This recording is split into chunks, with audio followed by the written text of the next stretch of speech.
Like 2 minutes. 2 minutes and counting. Yeah. Yeah. All right. It'll be recorded. My understanding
with the agency, so it's not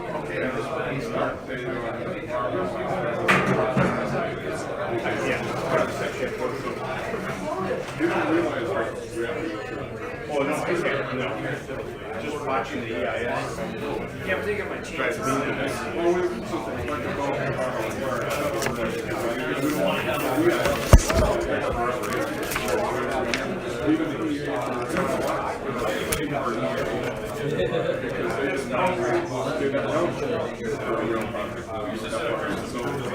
There's a lot of unknowns there.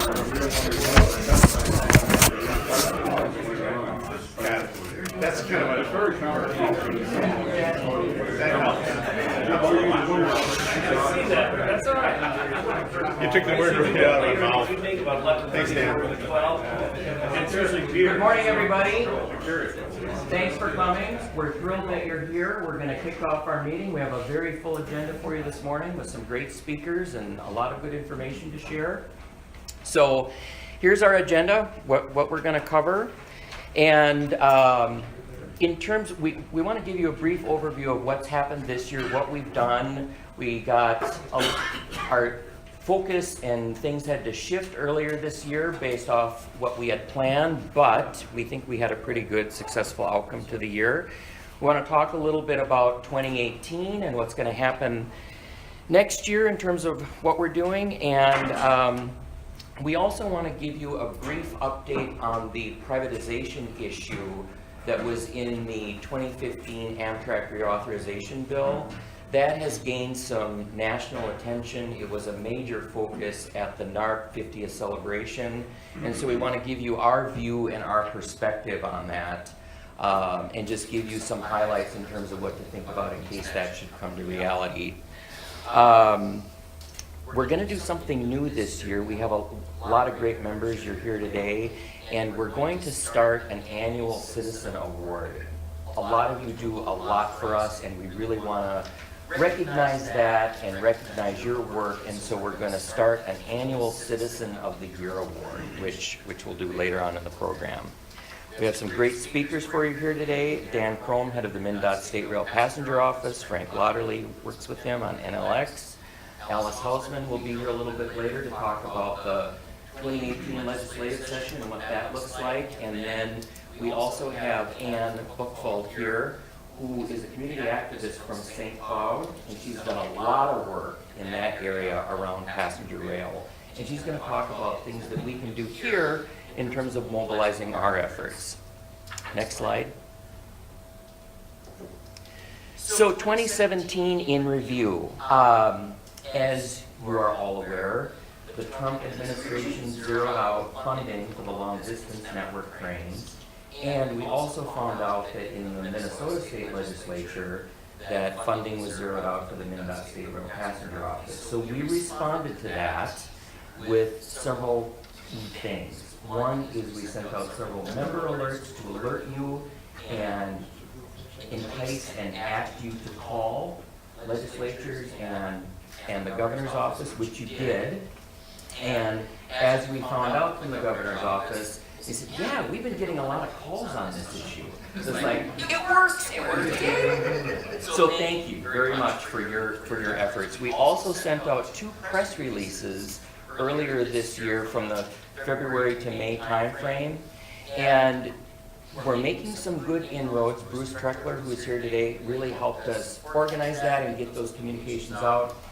We know that it was picked up by the Wabasha paper for sure. I got a call from the editor, and we talked about it, and he said, you know, this is really an important issue to our community. We really need more rail passenger service, and we can't let this happen. And we know that it was picked up by a couple of community newspapers within the metro area. So we're getting the word out. We've spent a lot of time on communication. We got the phones to ring. So again, thank you for all of your efforts. We participated in several events this year. One was National Train Day, which a lot of you attended. We also did a presentation for the NARC board, which was here. Their executive board was here in June, and we gave a presentation about what's happening in the state in terms of passenger rail, and they were very appreciative of that and weren't aware of all the activities that are going on here, so it helped to educate them. And we also participated in the MnDOT forum held in September around the second train, and were able to speak with a lot of people at that event as well. So been very active in terms of what we've been up to and doing this year. For 2018, we're going to launch a major outreach initiative, which we're going to talk about in more detail. But this year we laid the groundwork for that. And Jerry Ratliff, who is our outreach chair, spent, 2 to 3 weeks on the road going up and down the Empire Builder route, connecting with mayors, chambers of commerce, economic development officers, business people, talking about the need for more passenger rail. And so we've laid the groundwork for this outreach initiative. It was a tremendous breakthrough. We got a lot of really great contacts. We've been in regular communication since with these folks, and so I think we've laid the groundwork for really getting the word out and connecting with communities on a real local level, which is something new for us. So we'll also reiterate our platform. So we think that we're in really good shape for 2018. Next slide. So now I'm going to have Jerry talk about what I just mentioned, his outreach program and what he did and how he laid the foundation and what we learned. Jerry? Thanks. I'm not as polished a speaker as he is, but I'll do my best. I get nervous in front of adults. But I'm going to share, what was that? Not students, yeah, I just pretend you're little people. I'm going to share a few numbers with you to give you an idea of the scope of the project. So if you see a few numbers that I'm going to share, I'm only going to talk for about 5 minutes. And I think we're on slide 5, are we not? Yes. And so I met with mayors, Chamber of Commerce, city administrators, tourism directors, etc. And I kind of got inspired. I lost for Kansas City. We're talking about Anna up in Duluth, and she was kind of an inspiration to me. She was so fired up about passenger rail to Duluth that kind of spun off into my head. But at any rate, I wish I could have taken all of you with me because it was very uplifting. When I finished this process, I felt really good about what this organization is doing. So I met with 26 officials that I already talked about. It took a couple weeks, over 1,000 miles driving, and for those of you who don't know me, I hate to drive. I absolutely hate to drive. Even driving over here, I just hate to drive. But I thought it was worth it, and I felt pretty good about that. And the pre-planning involved a lot of people and cooperation. I just cannot, and I miss too many people to share everybody, but everybody from putting data together to putting this wonderful flyer. We filled this up with some materials, and I only talked for 5 or 10 minutes and then mostly listened to people. That's kind of what I did. So we had this wonderful flyer. Thanks, Kurt, for putting that together, among other people. And then our purpose was to increase the awareness and the support of the second train and making connections to rural officials, and then eventually putting this into a database. And again, thanks, Kurt, because that to me is not something that's fun, but it's necessary. So at any rate, we can go into the next slide, 6. Here's what we kind of learned from all this, and I kept saying positive things. There's numerous positive, well, mine might be a hair different than that, but basically it's the same thing. I had numerous positive personal connections for our future use. I could talk for the next hour about sitting with mayors and tourism people and the stories they shared with me. And it was all really, really fun. I was surprised at the positive reception, especially going north of the Twin Cities where the train arrives at 3 in the morning. I was really shocked. I was actually kind of nervous about going up north. And I was surprised that all 26 of these people understood the concept that transportation is subsidized. And most of them gave me actual examples of the state and federal grants for local transportation projects. And another key thing that I took away is I see all these people as key allies for more trains connecting Minnesota cities. And then I kind of had an aha moment that's not on this slide. I went, you know, this organization really is about rural Minnesota cities and connecting them. And so that was kind of an aha for me personally. And then the last thing that I took away from this is I saw no signs of what I call the so-called urban versus rural animosity. In fact, I realized, as I just mentioned, that our message is really connecting both urban and rural cities together in Minnesota and the region. So, and then the other final quick comments I make, I could talk about this all day, but we sent a follow-up thank you email to all of them. Then in the summer, we sent them an update on the second train on the September 6th and 7th meeting. And then, in fact, I called 17 of them up personally to invite them. And so when I went to the meetings, I was meeting a lot of the same people I had already talked to, which was wonderful. But the bottom line, my final thing is it was a very positive experience for us, showing how supportive local officials are for passenger rail for their communities. We are now poised for part 2 of our outreach program, and that we'll talk about later. That's it. Thanks for coming. Thanks, Jerry. You bet. So, as Jerry mentioned, we have laid the groundwork for 2018. So what we're doing right now is we're going to develop outreach for specific communities, and we're going to start in Winona. We have a lot of great members in Winona who are very active in helping us set up meetings with public officials, mayors, economic development teams, Chamber of Commerce, connecting us with colleges and college students. We're also going to set up a public forum at the History Center. They meet every month, and so we're going to plug right into an existing venue. But we're going to target that for Q1 2018, probably sometime in the February timeframe, right around the time that the legislature kicks off. And what we've learned is that this type of public forum outreach really works in local communities, and that's what got additional service started in like states of Michigan, Illinois, Maine, you know, these local groundswell efforts where people are educated, they know what the issue is, they're supportive, they call their legislators, they call their state reps and senators, and we get the phones to ring, talking about the need for more transportation options, specifically for rail passenger service. So we're going to start in Winona. We're working on that right now. We'll let you know when those meetings are, so that we would love to have you drive down to Winona and attend with us.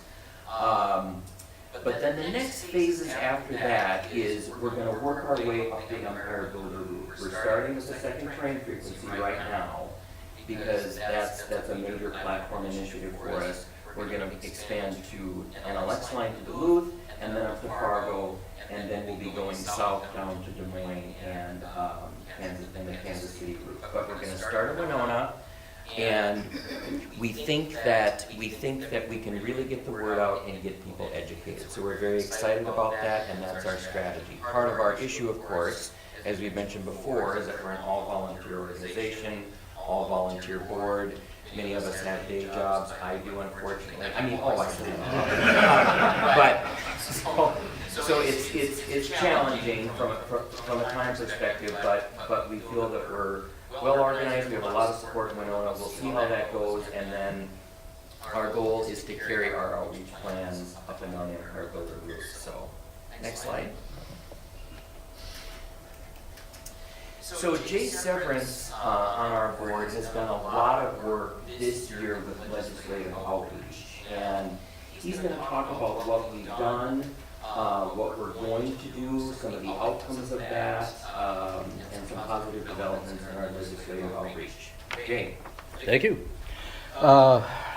We'll go through, I'll talk through this slide. What I wanted to say up front is the last time we met, it was kind of at the end of the legislative session, or getting close to it, and we had done a lot of testifying, and a lot of you had called the governor and other folks, and we still didn't get the legislation out of the committees that we were hoping to do in order to support the work that these folks, Dan and his crew are doing. So this year we're trying to, as Brian pointed out, get up front on this thing and start finding out who is it that we have to work with, either in the session or ahead of it. And we, first of all, are working closely with particularly Alice Hausman. And she is a sponsor, along with David Bly, of the $21 million funding bill that is currently still in one of the transportation committees in the House and in the Senate.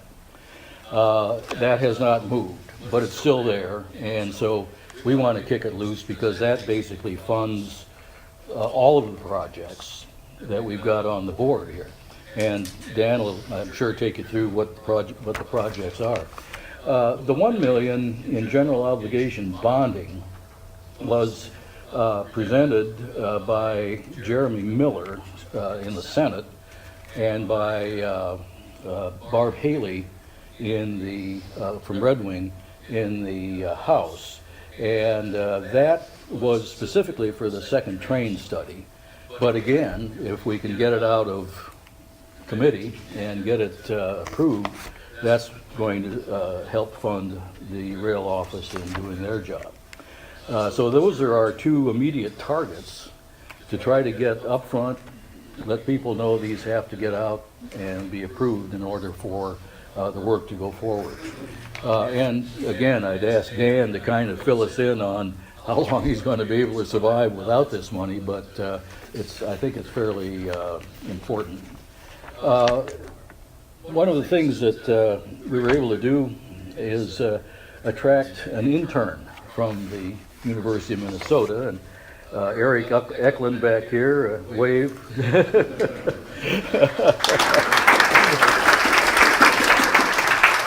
and the applause is well deserved because he's worked like a trooper on this thing. Eric has put together well, first of all, he took our maps and he identified every legislator, senators and representatives that represent each of the towns, and there's 32 of them or something like that, each of the towns that are shown as eventually being station stops in the rail plan. And so set up a matrix of those people by route, and there's 60 legislators, and that we're now going to survey those legislators to see what they think about new Amtrak trains. So that hopefully will launch right after Thanksgiving, and hopefully we'll have Eric long enough to be able to go through that study, but it's a lot of work that he's put in, and we really appreciate it. Obviously, the next step is to take that information, work with the outreach program, and one of the things that we may want to do is actually take a similar survey and run it past all the mayors and chambers and folks like that and see what their opinion is, and then try to match up and say, okay, your legislator doesn't think the same way you do, so give them some help. Give them some love. So that's the next step. And then the other thing that we are trying to do is to mine data. And this is to use with legislators or city officials to say, look what they did in Illinois. And Eric has been going out to the state DOTs, Department of Transportation, and also local people, and have gotten some interesting responses. One from Champaign-Urbana was just, overwhelmingly positive about how increasing the frequency of trains through their community has helped economic development. They're actually building a new station and a hotel and everything like that. So it's out there and people are doing it, and we need to get that information to the proper people in Minnesota so that we can influence legislation and acceptance of legislation. So hopefully Alice Hausman will give us some more fodder here, but that's our plan at this point, and I'm sticking with it, okay? Thank you.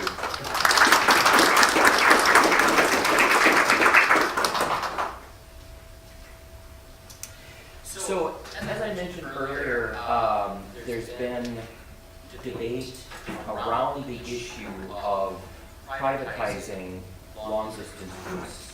And this was part of the 2015 Amtrak reauthorization bill, in which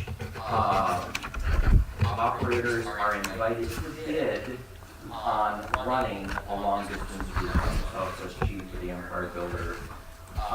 This came up at NARC, and there was a lengthy session regarding the pros and cons of privatization and how that might work. We view this as being problematic, and Bob Owen on our board has a lot of history in terms of financial modeling, planning, and things like that. So he's going to represent our view of why this is problematic, to educate you about this issue, because it's an issue that probably won't go away. We want to stay in front of it as an organization and educate you, our members, about what some of the issues are. So with that, I'll let Bob take it away. Good morning. I think the key thing to know about passenger train service is it's not profitable. No train is basically profitable. And the reason for that is really back in the day before Amtrak, passenger trains are always a marginal business when the railroads ran them. They were never very profitable. They were just kind of on the edge. And when the government decided in 1945 to get into the airport business, and after that also get into the highway and then the expressway business in 1956, this really distorted the transportation economics in this country. And as a matter of fact, when Eisenhower signed that act in 1956 for the highway, says, "You just signed the death knell for the American passenger train." And Eisenhower said, what, why? Because at that time there were lots of trains. So that's one of the problems, is the passenger train, part of the reason passenger trains are not profitable is because the government has gotten its nose in the transportation business and has distorted the natural market economics. If highways were, the real cost was charged to the user, if they were actually privately owned, like expressways are privately owned, which is a model that we were looking at before that act was created. And if the airlines had to actually buy the airports, pay property taxes on them, run their own air traffic control system, and right now they're talking about having to spend like $150 billion to rebuild the air traffic control system. I mean, so most of these modes of transportation are not beginning to pay their cost. And like in the state of Minnesota, there was a study done maybe 10 years ago at the university that if the gas tax was to pay the actual cost of all the roads in the state of Minnesota, instead of being like around 25 cents that it is now, it would be like $1.25 a gallon. And that's when the politicians all go running for the exits, because they don't want to tell the public what this all really costs. So that's part of what you need to be aware of. Now, Amtrak is covering about 75% of its costs out of the fare box. When you add everything up, they're covering only about 75% of their costs. That's way better than transit. Transit is only covering maybe 40 or 30 or 20% of its costs. So that is great, but still it's not a profitable business. There can be select segments that could be profitable, and right now we do have the Florida East Coast Railroad trying to get Brightline going in Florida between Orlando and Miami, which is a really huge market. And we've got another private company trying to develop high-speed rail and build a right-of-way between Dallas and Houston. That's another huge market. That market is just as big as the Boston-Washington corridor in the Northeast. That's how many people are traveling from Dallas to Houston right now. So those markets, it's possible they could make a go of it. I guess we're going to find out. The Florida East Coast, I think because they already own the infrastructure, it wasn't so difficult for them to think about maybe getting into that business as a new avenue. So I guess the jury's out, but we're going to find out. But in general, passenger trains are not profitable, and the reason is because the government has distorted the natural economics. So if you're ever talking to a politician, you need to kind of maybe explain that. Give you an example here. Amtrak does publish every month financial statements for all of their trains. It's buried on their website, but it is there. It's called their monthly performance report. And in the far back, they show the revenues and expenses on every train. And the Empire Builder, for example, had about $58 million in revenue in 2016, fiscal 2016, and it cost $115 million to run it. So it had a loss of about $58 million. So it was only covering half, and that's only its direct costs. That number does not include depreciation, which would cover capital costs, which in a private company, you have to cover capital costs too. You have to find a way to pay back the cost of the trains and the tracks and all that. So, and that's a good example. The California Zephyr lost $56 million. The Southwest Chief lost $55 million.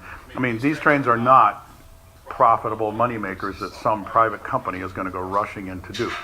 Now, this new act, and I'll just be really brief on this. The plan of this new act is that that they're looking at is that the winning bidder would receive 90% of Amtrak's fully allocated operating cost. I think they made a mistake there. I think what they meant to say is 90% of its fully allocated operating loss. But the text actually says cost, so that's kind of weird. So they're going to get some kind of a subsidy, and that might entice some private entity to do it because there's going to be a floor that's going to provide them with some kind of a subsidy during that time. Any route bidder must either own the route infrastructure, which means a private freight railroad could bid to operate a route like Burlington Northern, or they must enter into a written agreement with the owner of that route. Well, right there, that's a huge barrier to entry because most of the freight railroads have made it very clear they're not interested in Virgin Airlines coming to run a train on their route who has no experience running trains. They're very nervous about some entity that has no railroad experience. And so they're never going to agree to it unless it's somebody that they feel they respect. And that could be such as a Herzog or a Keolis who actually operate commuter trains on their routes. Because some of the transit agencies have contracted out their commuter train operations. Denver, for example, has contracted out there. So there is one of these commuter train operators like Herzog could possibly get interested in doing this, and they actually would have a reputation with the freight railroads to do so. But I haven't seen much evidence that they're really looking at this. I guess we're going to find out because the bids will be in March of this coming year. The other thing that they have to do is they must also receive concurrence from any state which the long-distance train operates on that has a funded state. In other words, where the state has put money into the infrastructure and stuff, they have to get concurrence from that state that they can run the long-distance train on that same infrastructure. So there's a lot of barriers to entry here. The other question is who's going to do this? Beyond Herzog, I don't think Brightline, which is the Florida East Coast, they're interested in going anywhere beyond where they are already in Florida on their own right-of-way. The other possibility, of course, that always comes up is Iowa Pacific. Iowa Pacific did try it between Chicago and Indianapolis last year. I think they lost their shirt on it, and they had to get out of it. And Iowa Pacific is actually in very deep financial doo-doo and has been on the edge of bankruptcy for the last year or so. So I don't think they're just right on the edge. And so I don't see them doing it, even though their leader, Ed Ellis, would love to do it. He doesn't have the resources to do it or to take the risk. So I think it's really the only people that could possibly do this would be a Herzog, a Keolis, or one of the freight railroads. And of the freight railroads, about 10, 12 years ago, there was a talk about Amtrak shutting down. And two railroads came to Washington quietly and just said, if you want us to run stuff under contract with a subsidy, we might be willing to look into it. And that was Burlington Northern and Norfolk Southern. And I know that Burlington Northern had actually contracted with French National Railways to help them with the thing they don't know how to do anymore, which would be reservations, marketing, customer service. That was pretty smart to actually go to somebody who knows how to do it and have them help them with it. But I don't see the freight railroads just jumping up and down to get into the passenger train business. The only reason they might do it is to prevent some competitor from getting in or something like that. And so, because that's another thing the freight railroads would be worried about, is if somebody comes in to do this, is this a way of being a Trojan horse and also starting to haul freight on their railroad somehow behind the passenger train? And boy, oh boy, they do not want that. So that's kind of where we're at with that. And just one quick comment.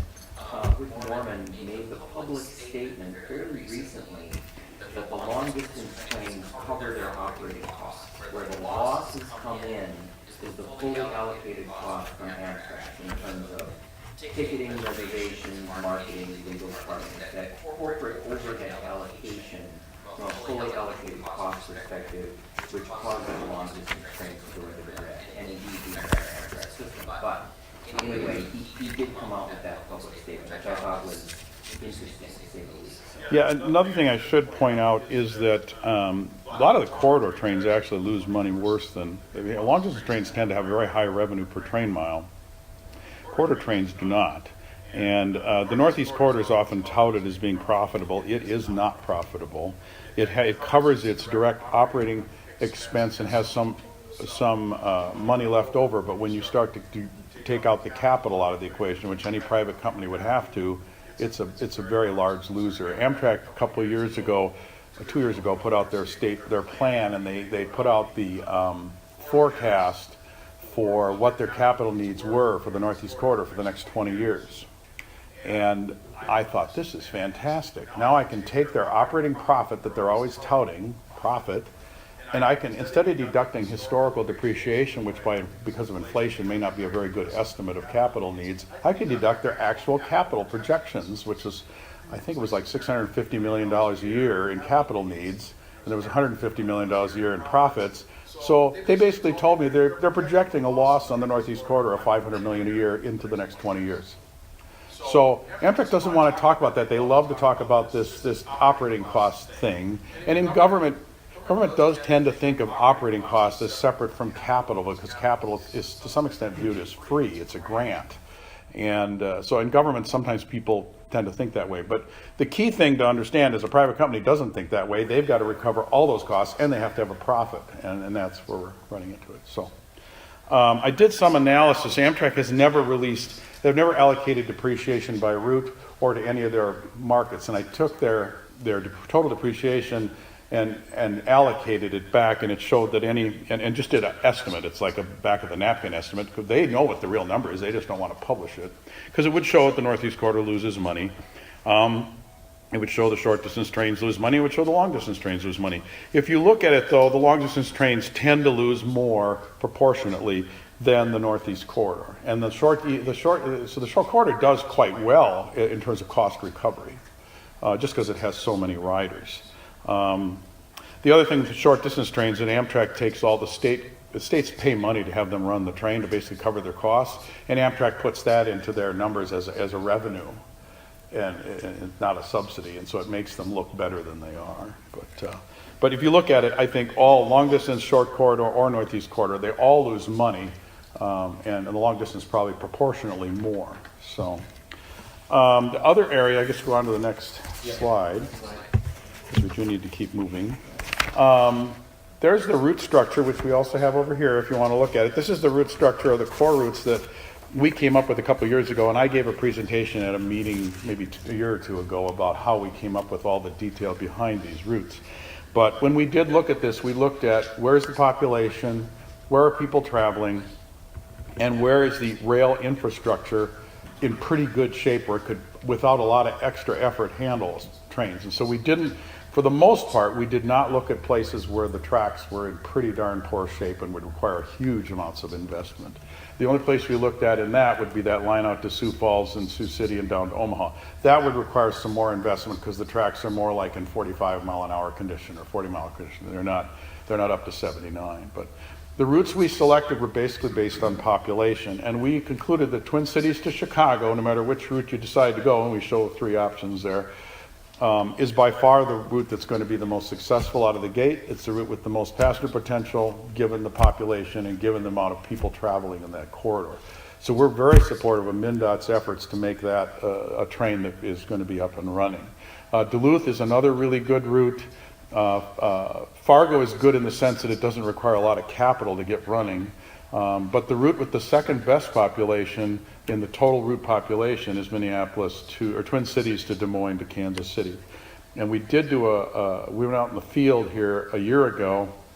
We did a field study of that route. We're going to do that again next year and try to get a report together because we didn't have a chance this year. We were so busy trying to save the passenger office, we never got going on that report. But when we did the field study, we found out that Union Pacific had basically rebuilt the whole railroad to Kansas City with all new welded rail, and it's basically in 79-mile-an-hour condition. But it does need the signal system improved, but the track has been improved to that condition. So they just spent a bunch of money that could really help us on getting a route down to Albert Lea and Des Moines and that. And we think that route also has significant population. That's the second highest population of any of the routes. So, Thank you, Bob. thank you. And now I'm very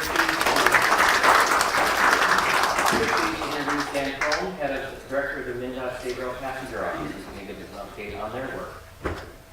Thank you, Brian. Thank you, everybody. There are some new faces here from last year. It's good to see that your outreach and membership drive is having some effect. First of all, I need to say thank you to all of you for helping preserve the program. It's often characterized as preserving the office, but it's the passenger rail program. We're the ones that administer it. I know Representative Hausman probably received a lot of calls. I know the governor's office received a lot of calls. And I just want to recognize that for people that don't know, we don't receive any MnDOT funding. We don't receive highway funding or vehicle sales tax funding. We're funded out of the general fund. There's a lot of competing and compelling interests there beyond the vision of the passenger rail network. So that's our biggest challenge, is maintaining our support so we can implement elements in our state rail plan that aren't necessarily a project. We need to identify for the future a site for a regional maintenance facility. We need to work on how we connect the two downtowns together. That's a separate effort than a train to Chicago or a train to Duluth. So we have a lot of activities we can be doing. Rail safety is another important component. The NLX project developed design criteria for crossings where trains are going above 79 miles an hour, something the state doesn't have. And we're going to be working with our freight rail office in coordinating the funding that was provided for the oil corridors, which, by the way, are our passenger rail corridors for the most part. When they go to replace a signal or go to upgrade a crossing, coordinate with that office and make sure that the protection they put in at that crossing is adequate to meet our needs in the future, and we don't have to replace it or upgrade it in the future. So we have a lot of activities we can do absent the project funding. But as the slide did show earlier, there was a proposal last year for $21 million for the program. We have been working through the agency, the company that Frank and I work for, to come up with what's I wouldn't say more reasonable number, but a more palatable number. And we proposed, and the department sent on to management and budget in the governor's office, $11 million proposal for next year for bonding funds that we can spend over the 4 years on the system. A ballpark, we can get into specifics, but we'll take anything we can get. We get $1 million, we'll be investing it in the corridors. We've taken the funding we've gotten in the past incrementally and opportunistically in terms of trying to develop our program. So we're seeking $4 million for the river corridor. We're asking for approximately $5 million for NLX, and then $2 million for a demonstration, or wouldn't say emerging, but potential projects that are listed on our state map. And but again, if one of the projects is a little bit farther along and there's an opportunity to leverage federal funds, we're going to do what we can that way. That's how the $26 million investment the state made in our program in 2009 was handled. If we would have carved that money out, so to speak, when we got it, we would never have been able to invest in Union Station or Union Depot, and also improvements at Target Field Station for eventual passenger rail service. So we need to have some flexibility in what we're requesting. So you can go from a $21 million number down to a $5 million number. Anything we get in terms of those funds would help us continue the corridor work that we have going on, the second train, and then also NLX. We're not an agency that advocates or lobbies. What we do is provide the information for folks that ask for it to share with their elected officials. Mayors are critical, we've been hearing from other states. Chambers of commerce. We need to make the economic case for passenger rail. So I've been working on several things, and first of all, we need to let not only your mayor contact their representatives or senators, but also the governor's office directly. You heard that they said they heard a lot of phone calls from folks. Well, that does make a difference, and we want to make sure that continues. Now, the Winona effort is important because both Jeremy Miller, Senator Miller, and Representative Haley proposed $1 million for the corridor. And when I've met with them, their issue is, where's the chamber? Where's the business community? What's the economic benefit of this? So one of the parts outside the project that we're working on is assembling economic impact data. And we don't have a lot that relates specifically to us, but there are a lot of corridors out there that have similar characteristics that we can glean from. And the focus area I've identified, I'm working on a white paper for. It relates to jobs, supplies and services, tourism, community investment, and mobility, safety and mobility. And just as an example, these are direct and indirect benefits. Amtrak employs 90,000 people. Annually, salary is $7.9 billion annual impact of the Amtrak service. In Minnesota, they employ 39 people, and that salaries and benefits is about $3.3 million a year. The NLX information that Frank could decipher a little bit better for you shows that over the next 40 years, that operation and maintenance will result in 21,800 total job years over the next 40 years for employees, which is about $679 million economic impact. Union Depot, that's as most locals we can get, 660,000 hours for 2,000 employees from 13 different trades worked on that project. In terms of supplies and services, Amtrak contracts with nationwide 931 vendors in the Midwest, and that's an annual impact of $282 million a year. But in Minnesota, in 2013, Amtrak contracted with 50 vendors and had a direct economic impact of $21 million. And some of those companies that they contract with are in Winona, Fastenal, Miller, Felpack, Red Wing. There's a rail research company there.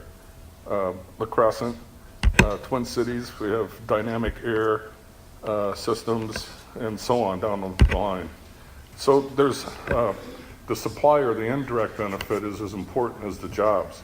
In terms of tourism, a 2008 study that I talked about earlier before we started, of stations result in a $25.7 million impact in communities with an Amtrak station along their state-supported services. In terms of public benefits, there's a roadway savings by getting people off the road and extending the life of those. The freight rail system benefits from our investments in their network that reduce time at crossings or improve safety for accidents or spills that happen because we've invested in their corridors, much less the capacity improvements they could get. Then the community investments in the station, you mentioned Bloomington. Bloomington Normal, $250 million in private investments within 3 blocks of their people they built. Meridian, Mississippi, $125 million in private investment. And we did back in '96, I think it was, we had a Great American Train Foundation came in, and this was before Union Depot even was getting momentum. They said that the economic impact in 1996 around the depot would be $26 million a year. It'd be nice to have that research to see what it is now because there's no for lease signs around any of those buildings. There's vibrant downtown community, and a lot of it can be attributed to the depot and the multimodal aspect of that.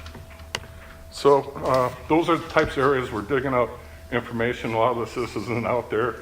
It means doing a lot of research with different folks, different states, finding similar corridors and making that economic case for moving forward.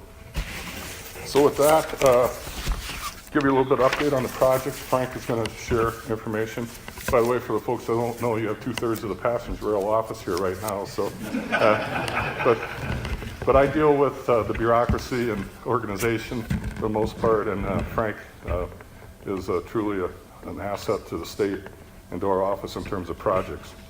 And we really appreciate having him around. So the second train, as you know, we held 2 public forums to go over the purpose and need document, which is required for any federal funding, and received great input. A number of you folks were there, even in La Crosse. That was very interesting. And then the meeting in St. Paul, where we talked about the project and did a lot of Q&A on what the next steps are.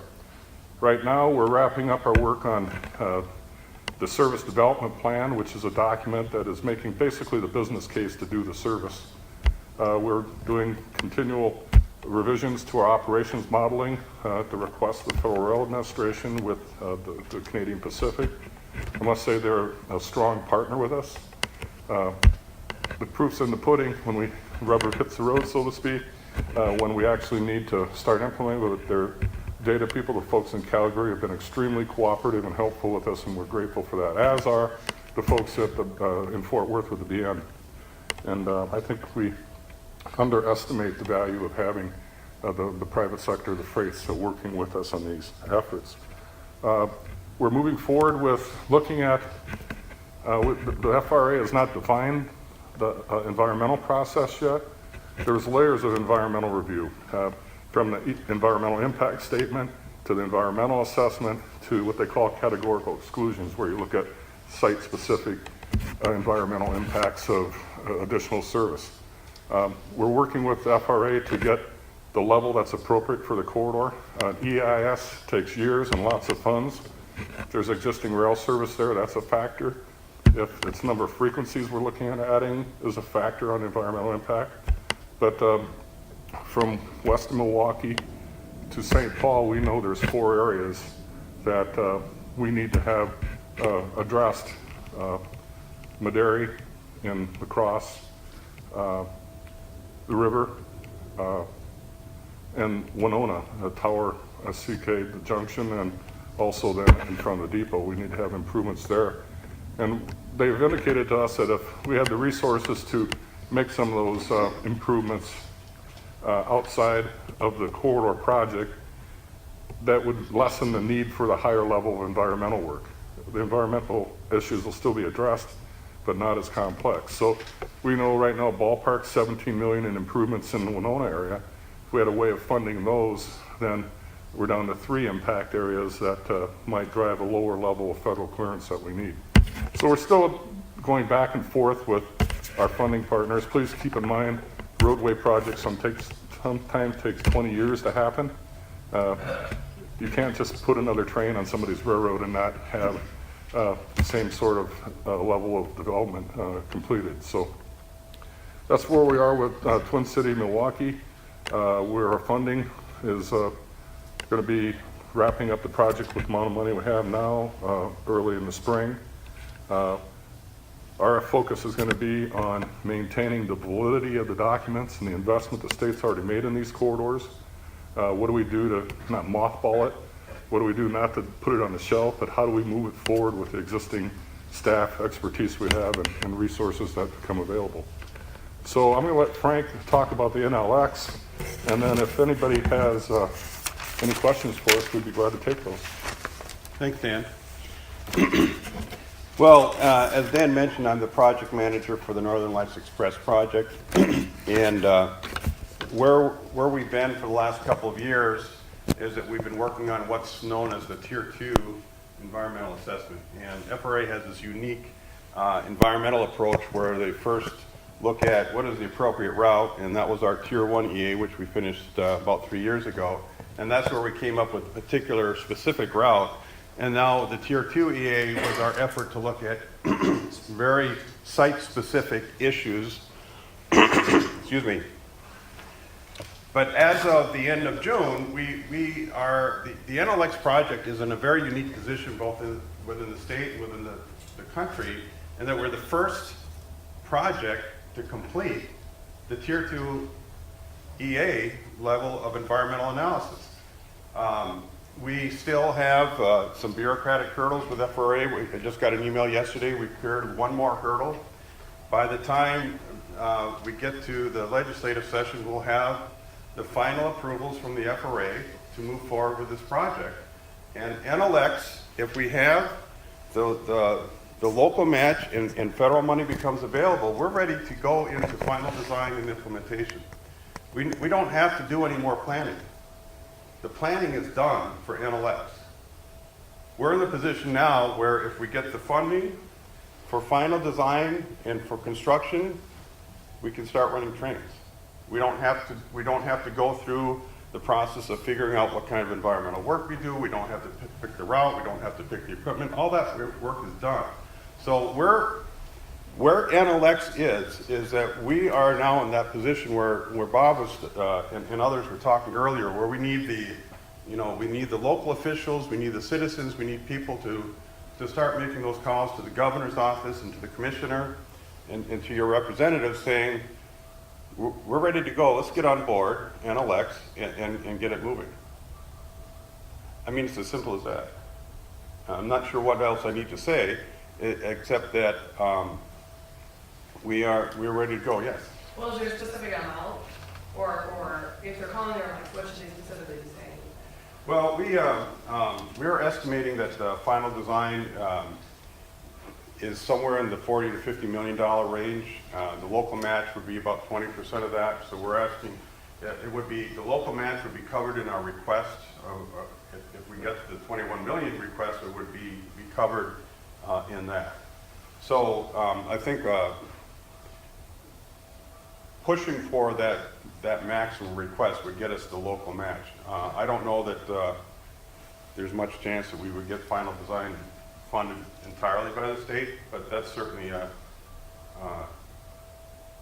something we could hope for. And to that end, as I mentioned, incremental.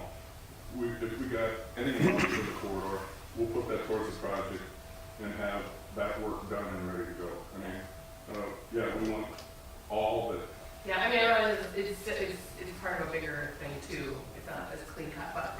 well, the bigger issue is in the 2020 and 2022 session, bonding year session, traditional, the heavy lift for the money it's going to take to implement the construction and matching the federal money for equipment and construction and that activity. So we just want to get it shovel ready, and it's pretty much shovel ready except for the final design work.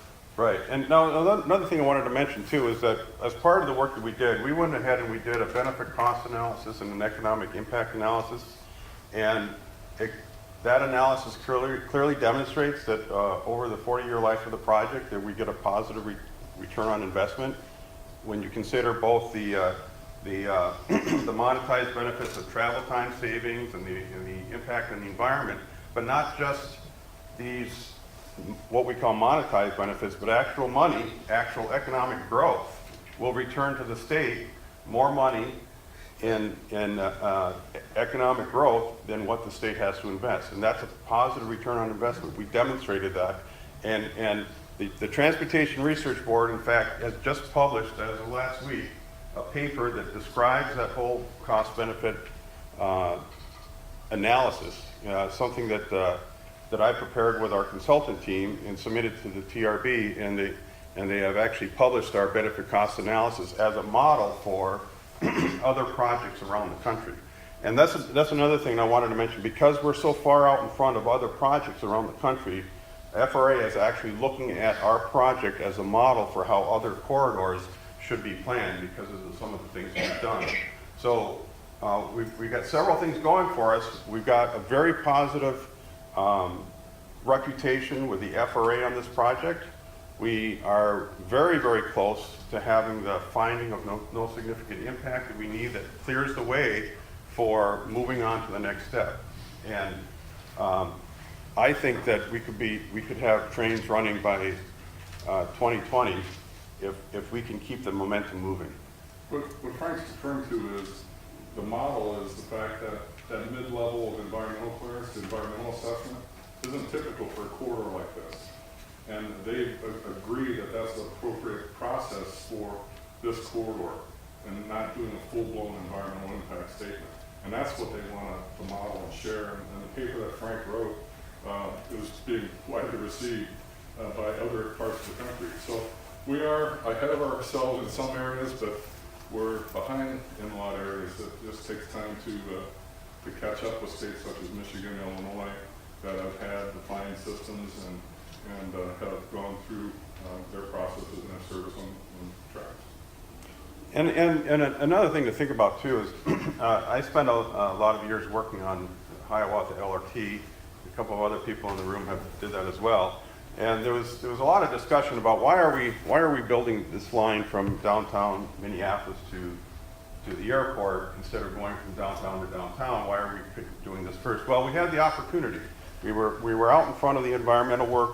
We had the right of way. We didn't have to take any houses or any businesses to build that line. We got the job done, and the discussion on LRT changed from why are you doing this to when are we going to get our line? And I think that that's the opportunity we have with NLX. We're ready to strike. We're ready to move. We get this one project on the books, and all these other projects that are on the map will become much more viable once we get the first one done. And related to that too, the same applies in some ways with second train to Chicago. We have an existing train there. We have momentum along the corridor in both states. We have a partner that's at times willing to play and sometimes not willing to play. But keep in mind, a key link for us getting to Chicago is the Milwaukee to Chicago segment, and that's where WestDOT is focused on getting the capacity improvements that allow us to add additional train or use one of those additional frequencies they're going to add to continue on the Twin Cities. So they're kind of torn on both ends of the corridor, and they're focusing on the part they need to deliver. By the way, at Sturtevant, where Foxconn is going to put their $1 billion facility in Representative Ryan's district, is going to change that dynamic in that corridor and their work some because of potential to serve that facility. So I don't take the opportunity to diss Wisconsin DOT for their focus. We keep the momentum going on our part, and us lead the corridor development. We'll get there. Any other questions, Sir Jan?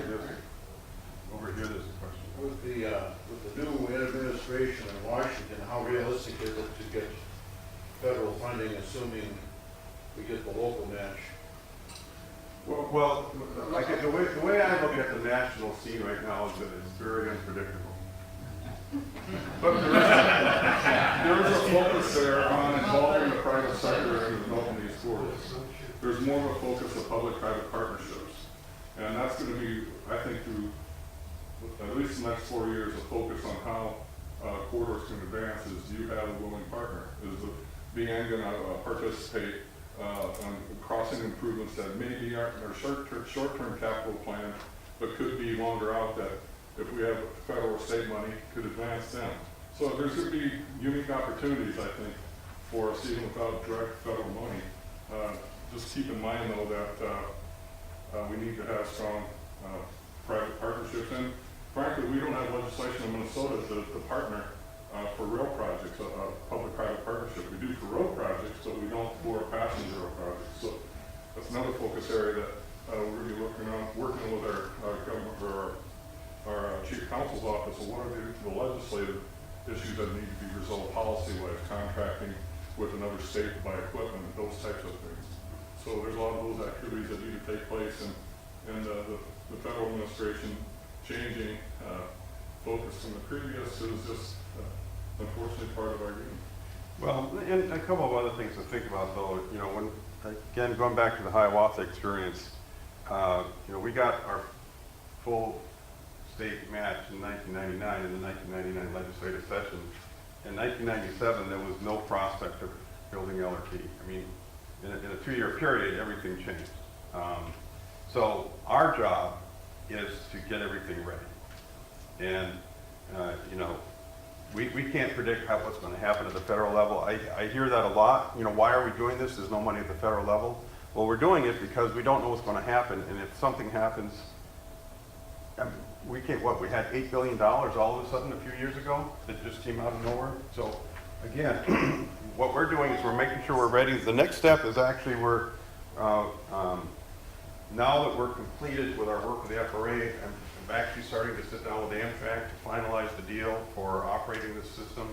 We're continuing to work with BNSF to make sure that we have access to the line. There's still work to be done, but again, our job is to be ready for when the opportunity arises. What's the, I don't know what you can share. I think, Frank, you already have the estimated capital costs for Duluth, and I was just wondering how the two compare the line to Chicago. Maybe you can't share the line to Chicago costs because maybe they're floating back and forth right now. Well, it also depends on the amount of work that is identified need to be done. I mean, we're still in that phase of the work. The operational modeling isn't just a bunch of dots moving on a screen showing all the train simulations. It's also where the bottlenecks are and what needs to be done. Any number we put out there is going to be subject to scrutiny, and it's not been endorsed or blessed by the railroads in terms of what they feel needs to be done. So it's going to be substantially less than NLX because we have existing passenger service, existing stations, and service on 1/3 of the corridor already in place at a higher level, the Hiawatha. As I recall, Canadian Pacific, 5, 6 years ago, put out a really, really high number, and then I understand they became more, I don't know what, favorable, I guess we would view it, what they're asking. What happened was the Federal Rail Administration has said, we looked at extending one of the new Hiawatha trains, or one of the existing 8, to St. Paul. The Federal Rail Administration says, well, no, maybe you need to have a standalone train and that frequency. So we got to look at that, but the CP has already said, if you go beyond what's already planned for the Hiawatha expansion, then we want the full cost attributed. One additional train. They're okay with that? Yes, to a certain extent. To a certain extent, right. I realize. Never say never. No, that's right. We have time for one more question. Yeah, I'd like to preempt that if I could. From the legislative aspect, what is it that we have to do? I want to home in on this business of avoiding mothballing the plant, and what do we have to accomplish or help you accomplish in order to keep you running? Well, we have office operational funding for the next year and a half, which is critical. That amount is the same dollar amount we got in 2009, and which leaves us very little appropriated funds for projects. So any work we need to do, we have to beg, borrow, or steal from somebody else to get monies to move forward. Ramsey County Rail Authority has been a strong partner, but it's also a state responsibility to develop the state rail plan and implement it. I would say, any of the bonding numbers that come out, they're all over the board. Support bonding for passenger rail, support funding for passenger rail, and again, as we move forward, we'll put it to the project that needs it the most, and we can leverage other federal funds for it. Forgot to mention that St. Louis and Lake County Rail Authority has submitted a federal Tiger Grant application for $10 million? $10 million. $10 million for 14 rural crossing improvements on that corridor. Because they're rural in nature, there's no federal match required for it. So we'd be supportive of the rail authority's work, and in general, rail authority work. Ramsey County, Hennepin County, those folks are important partners in this too, to keep moving forward in lean times for us to continue moving the projects forward and to implementation. Yeah, and I think part of the message too is that in terms of funding, you used the term opportunistic before. Well, we're not going to wait for just one big chunk. We're going to find the money where we can, and we're just going to keep moving forward. But having that positive support, from the governor, from the legislature, and from the community, will allow us to keep doing our work. The business community is something we keep hearing, make that economic case. So we need to continue to do, get information for those folks to support us. Thank you, Frank. Thank you, Dan. Appreciate it.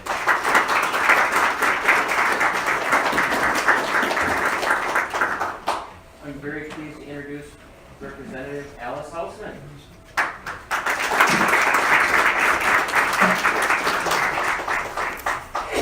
Well, I still think and plan with pen and paper, and so when I got the meeting notice about this, what was I going to talk about? I wrote it at the top: update on funding for passenger rail and the 2018 legislative outlook, and then there's nothing else on the paper. And there's a reason for that. We're not quite as screwed up as Washington, but we're pretty screwed up. And so the biggest obstacle to anything happening this year is solving this standoff right now between the governor and the legislature. The governor had all of the bills from last session. The tax bill was there. It had what he and others believe were not sustainable tax cuts, that in a few years we would be in trouble again. And so I think he should have vetoed it. But he signed it because in another bill, they had put in what we call a poison pill. In the state government finance bill, it said, if he vetoes the tax bill, then all the money for the Department of Revenue is gone. We don't give them any of the money. I think he should have done that anyway. I sort of recall in the last government shutdown that in fact the courts ruled that the Revenue Department was an essential service and it would have continued. But it didn't. So he vetoed, he signed the tax bill, and then to drive the legislature back to the bargaining table, he line item vetoed the legislative funding for the House and Senate, the legislative branch, to continue. He thought that would drive them back to the bargaining table. It did not. They sued, and at the lower court won. There was a very clear decision at the lower court. The governor appealed to the Supreme Court. The Supreme Court bewilders me totally. That first ruling they made was to some of us incomprehensible. But it was they were supposed to go to a mediator. Mediation didn't work. Now we are, the Senate is in a little more trouble than we are. They have less money, maybe more expenses. But that's still where we are. And we have not a clue how we're going to solve this, because here's what would have to happen. I'm a Democrat, but I'm a realist. Once he signed the tax bill, the taxes are cut. It would require Republicans in the House and the Senate to come back and raise taxes. This is never going to happen. This is never going to happen. So your issue is caught up in this, because this should be a bonding year. I have to tell you, by the way, the identification for me was I'm lead Democrat on transportation finance, though I'm on that and spend a lot of my life there. I'm a lead Democrat on capital investment, which writes the bonding bill, and that's the passenger rail. Office is funded in the traditional general fund transportation bill, but we build things in capital investment with the bonding bill. So that's where I spend the bulk of my time. So I'm a mama bear about the bonding bill. I don't care about partisan divisions or anything. I've worked with that for so long. You know how important it is that we do that work for every part of the state. The economy, the health and competitiveness of the state depends on infrastructure, higher education, wastewater infrastructure, corrections, veterans, everything. All of that public infrastructure. So I don't care about much else except getting a bonding bill. So I have already gone to the Commissioner of Management and Budget and said, you gotta tell the governor, don't threaten the bonding bill. Don't get it mucked up in negotiations and threats and intimidation. I have no clue at this point who's going to win this battle. But literally, the money for running a legislative branch is at stake right now. So that's, you're sort of caught in that. But So put that aside. We'll go on with the update on funding. What I did write on this empty page was the one word thanks. I am so glad you exist. This is, I mean, I don't think there's been ever this kind of grassroots effort on intercity passenger rail before. And you're doing good work. When I've talked to you on the phone, I mean, you're following through on lots of things, being in touch with local communities, with business leaders, all of that is going to help. To show, I don't know how the MnDOT people keep up their spirits to plan and do the work and get up here, because we've just by literally hanging on with our fingertips, we kept the passenger rail office open this year. When I chaired the Capital Investment Committee and wrote the bonding bill, what did I put in? 26 million one year? They've been living on that ever since. They've been living on that. And now it's all gone. It's all gone. So we have to get some money in that bonding bill this year for any of this to be anything but hopes and dreams. So we have our work cut out for us. I confess to feeling more alarm now than ever. As I read what's happening in the rest of the country, including Midwestern states, conservative Midwestern states and cities, our economic competitors, everyone's moving ahead of us. In public mass transit, the other piece of it, we're no longer in the top 10 in this nation. We are, I mean, this is a serious, serious thing. When Walker was elected governor, we all thought that was going to be the barrier to a Twin Cities Chicago connection. Now, Wisconsin's done their bit. It's Minnesota that hasn't put their money on the table. We're the threat to that line. Wisconsin isn't the threat. We have a little internal problem, so I'm glad that you said go see the governor, because obviously MnDOT has to communicate with him as they determine how they set their priorities and what they ask for in the bonding bill. But as I looked at the MnDOT requests for the bonding bill, intercity passenger rail is number 13 in priority, dead last. Now I can tell you, every year, the book we get for requests to put in the bonding bill is about this big. We get maybe $4 billion worth of requests for a bill that's going to be something less than $1 billion. So you know, we're never going to get to priority 13 if we follow the priorities of the department. So one of the things you have to do is you have to change those priorities. You have to help people understand why it requires more effort. One of the things we face, and Dan referenced this, with legislators is a misunderstanding about funding. And I think it's probably more true in Greater Minnesota, although a suburban legislator just wrote in her local paper this same misunderstanding. There is a feeling among those who only care about roads and bridges that if we just didn't build light rail or passenger rail, anything that has to do with rail, we'd have enough money for roads and bridges. Funding doesn't work that way. But you can say this over and over and over. You can write commentary about it. But when they repeat it, it's just too easy to believe. If we just didn't build the light rail, if we just didn't build intercity passenger rail, there would be enough money for roads and bridges.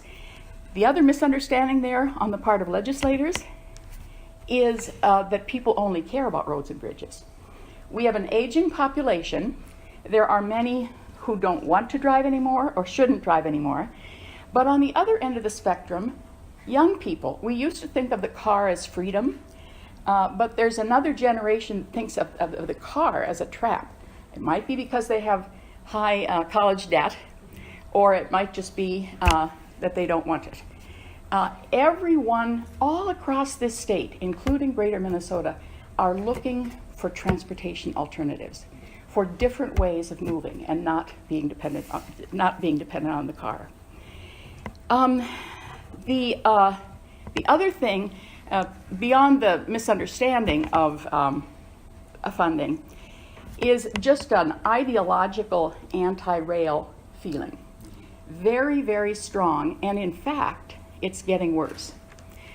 When Tim Pawlenty was governor, that's when we were trying to get the Green Line money. I needed 60 million. And though he did line item veto it a few times, we did finally get it. He signed it. I have the pen. He handed it back to me when he signed it. He signed $60 million for the Green Line. In the last 2 years, I couldn't get $3 million for the bus line from Woodbury. They've named them all colors now. I think that's gold. But they gave me the orange line coming up from the south. That's a bus line too. So I asked them, why are you okay with the bus line coming from the south and not from Woodbury? Because Woodbury is a fixed guideway and the orange line uses the existing road. As long as you're going to use the existing road, we're okay with it because we like to build roads. We don't like to build anything else. So I couldn't get $3 million for that one. That's how anti-rail. They believe no one will use it. They believe it's a boondoggle. They believe it's expensive and they shouldn't have to pay for it. The other threat, there are at least 2 members of the House who have made strong points about this. They truly believe that the move to self-driving cars means we don't need these transportation alternatives anymore. That's because we've got that. There are so many misunderstandings about that. First of all, it doesn't exist yet. They believe it's going to exist in 2 years. Second, when you hear the price tags, many people are not driving cars because they can't afford it. They are transit dependent because they can't afford a $6,000 used car. The amount of incomes are flat, rents are rising, so too much of their money has to go just to find a place to live. They don't have a lot, and this is a lot of people who are in that circumstance.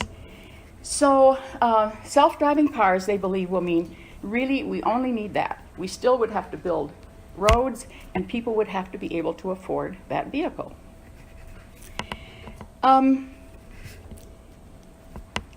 Maybe, I know we want to save time for questions, so I'm going to maybe switch to the question you asked.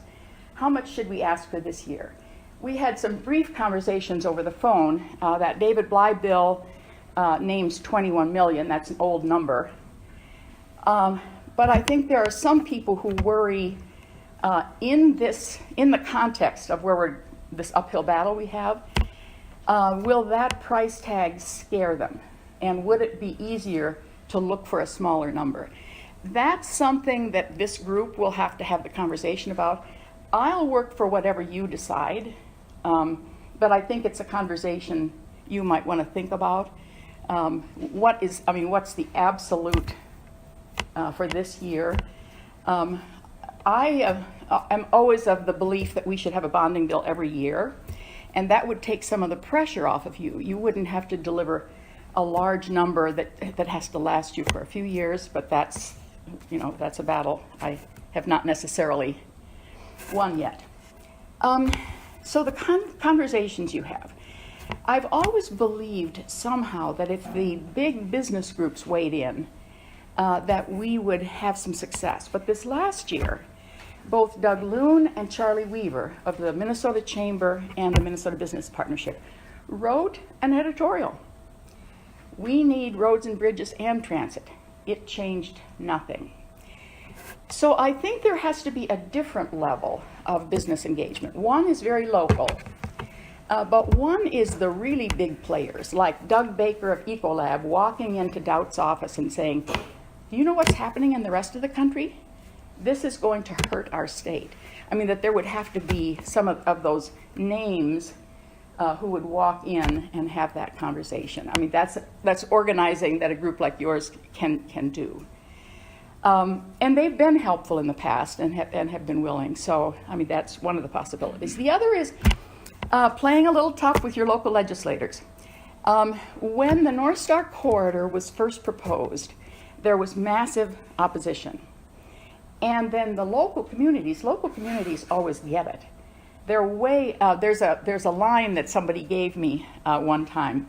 When the people lead, the leaders will follow. That's what happened with the North Star. People in those communities understood. They wanted to be connected. They wanted an alternative. They literally, by force of local politics, changed their legislators' minds. And I don't know if any of you are here from Red Wing today. So Representative Haley and Jeremy Miller are both in the majority. I'm in the minority. If Representative Haley wanted, she could walk into her speaker's office and say, I have to have this because my community is expecting me to deliver this. I mean, that would have to be a personal ask of hers to her speaker. Jennifer Loon from the west suburbs, the first time we had a bonding bill on the floor, she's the chair, she's in the majority, chair of the K-12 Finance, big powerful committee, voted against their bonding bill. And she did it because her project didn't get in there. Guess what? By the time, and we defeated that bill. By the time it came around again, her project was in and she voted for the bill. That's the kind of hard deal that those local legislators would have to, and you would have to encourage them. I know Red Wing wants this line to Chicago. David Bly is the driver of the corridor to the south. I'm just so encouraged to hear again the strong sense of how that line seems to be right up there at the top in terms of doable projects, and I think that motivates David Bly. But he's in the minority also, so you have to find some other people along that corridor. So talking to local legislators and playing hardball, you can't be nice. You can't be nice. It has to be something that they understand they need to help you with. I think I'm going to stop there because I'm guessing there might be some things you want to talk about and either advice for me or other things you'd want to, yes. Just a brief question on Jennifer Loon and the vote against the bonding bill. Was that in the 2016 session? There was a bill up. You didn't have the vote? No, this was the one we just did this year. By the way, here's the thing about bonding bills, why I get to still work. I get to be at the table even though I'm in the minority. Every other bill passes with a simple majority. The bonding bill, because it's long-term debt, requires a supermajority. So unless they have a really big majority, the majority party has to work with the minority party. So, and sometimes that can work magic. In 2015, in the regular session, we didn't get a bonding bill accomplished. And so there was going to be a special session, and we went into a room, House and Senate, Republicans and Democrats and the governor's office, around a table. We started at 9 in the morning and we finished at 11 at night, and we wrote the bill together. And when we were done, we knew we were going to take that into special session and it was going to pass. How I wish we did everything like that. It works when you do that. But this year, they again, and I have to tell you, Representative Erdahl is now the chair. He didn't want to do this. They made him take a smaller bill to the floor first. And he knew he didn't have the votes. We knew we weren't going to deliver the votes. It wasn't done yet. So when I've been in the minority, I have now defeated 3 bonding bills to bring them back to the table to build a better bill. One year they thought they could just fund the Capitol. Everybody supports the Capitol, right? We defeated it because we were fearful if they get the Capitol done this year, we'll never get the opportunity to do everything else, higher education and wastewater infrastructure. So 3 times we've said, nope, not this one, and then they have to work with us. So that gives me a little strength here, but it still is going to require a huge amount of effort. Now, did I wander too far from your? No, I just recall there was a bonding bill that was up and it was missing 1 vote, and there was some confusion that I read about in the media about, usually you have votes for a bonding bill, and then that was the one that came up. the Oh, night before. okay, that was the last night of 2016. session, when the House passed it. The House passed it, but And then the, Senate but did, but it, the House didn't. they ran out of time. The House passed it, but they ran out of time to Yeah. get it to the Senate.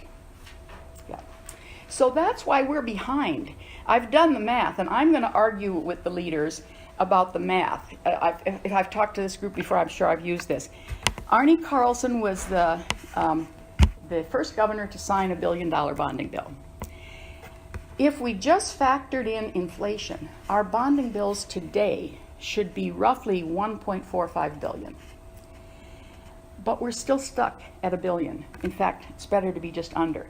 That's why every year we are falling behind in infrastructure, because we're doing less than they were doing then. We've got that psychological barrier of $1 billion. It sounds like so much. I just wanted to pass on that when Jerry went and talked to those mayors between basically Winona all the way to East Grand Forks, he encountered tremendous support and basically saying, and they also were basically saying they were not happy with their legislators for not recognizing their needs Got it. in this area. And they're communicating Yeah, that. we thought we were gonna kind of find some opposition, and we found that they were all on Yeah. board. How do we get more trains? Yeah, yeah. The local mayors in places, all the way up the line. And these are represented by people who think rail is not what their constituencies want. So we're gonna try to leverage that, but I just wanna pass it Yeah, on to good. you. We found the mayors were Yeah. supportive all the way up the route. Yeah. And that's what I hear all over the state. I mean, this isn't, the people get this. People get even things like safe routes to school for walking and biking. I mean, everything that we consider, or that opponents to alternatives see as draining money away from roads and bridges. In local communities, they understand. Yes. There are several oil company executives and petroleum geologists that are predicting an extreme oil crisis could hit this country by 2020. They're not discovering new oil that's economic to get out of the earth, and many of these companies are on the verge of bankruptcy, or they're all bleeding money because of the low oil prices. And when this thing finally comes to a head, which could happen as early as 2020 or 2021, it could make the 1970s look like tea parties. So I wonder if the legislatures, the politicians are aware of this, or if they're taking any of this into account. Well, those of us who've been on some of the energy committees heard some of those predictions a number of years ago. But in the overall scheme of things, as the legislative discussions go, that unfortunately doesn't rise to the top. But and clearly, it's another talking point this group has as you educate office holders about that. It's a point to be made. I'm a great admirer of Charlie Zelle in many ways. The number 13 priority in MnDOT. I cannot get away from the thought that he's a proud bus guy. Now, when I Google a transit trip to St. Cloud or anywhere in Minnesota, all of the Jefferson Line numbers are there, and I'm happy they are. That's a good thing. But isn't there something of a conflict of interest here? That the rail comes in at 13? He may also be reflecting his boss's point of view. I'm guessing there would be a little of that in it, because this is just my opinion. Our governor is not necessarily a strong supporter of intercity passenger rail. That's why I was glad to hear you're all going to be in communication with him. He needs some of that first presentation. That one-page talking point, maybe you want to defend. Come to that. You're dead on, Representative, regarding who he works for, but he divested all his interest in the bus line. It's not, in my opinion, he doesn't make the decision on the list that MnDOT sends to the governor's office. It's done internally with our finance folks. I mean, he obviously sends it on, but there's enough analysis done. Ports are in the same position. I think they're right ahead of us. Safe Routes to School were just ahead of us. So it's a matter of priority for a target number on what the department can send to them. And it's not necessarily the commissioner. I found him extremely engaging in terms of passenger rail. He understands multimodal. That last mile from the depot or a bus stop is by walking. The line haul service potential of passenger rail to support the state's network of rural transit systems is important. So I think there's a lot of perceptions out there, both positive and negative, on where the administration is. But I always I'm a glass half full kind of guy. We at least made the list. Yes, that's true. That can be very easy. There are a lot of other projects and programs in MnDOT that don't make that list. So that's kind of our slant on it. Can we skip the number 13 and go to 14? Maybe it's just bad luck. There is no 14 on the list. By the way, I had hoped to have had an appointment with the commissioner before today in order to talk about that, and life being what it is, I just couldn't work it in, but that's still my intention to meet with him and have a conversation about this. And that might be another appointment for this group to have with the commissioner. But you understand we have a very strong governor, and I've lobbied commissioners, and they do always give me a look like this isn't necessarily like when I said to Myron Franz, don't you dare let anything happen to the bonding bill. The look on his face made me think he's probably not going to be able to assure me of that, but but it's, because he is the commissioner, we should still have a conversation with him. I saw another hand somewhere. Questions? Over here.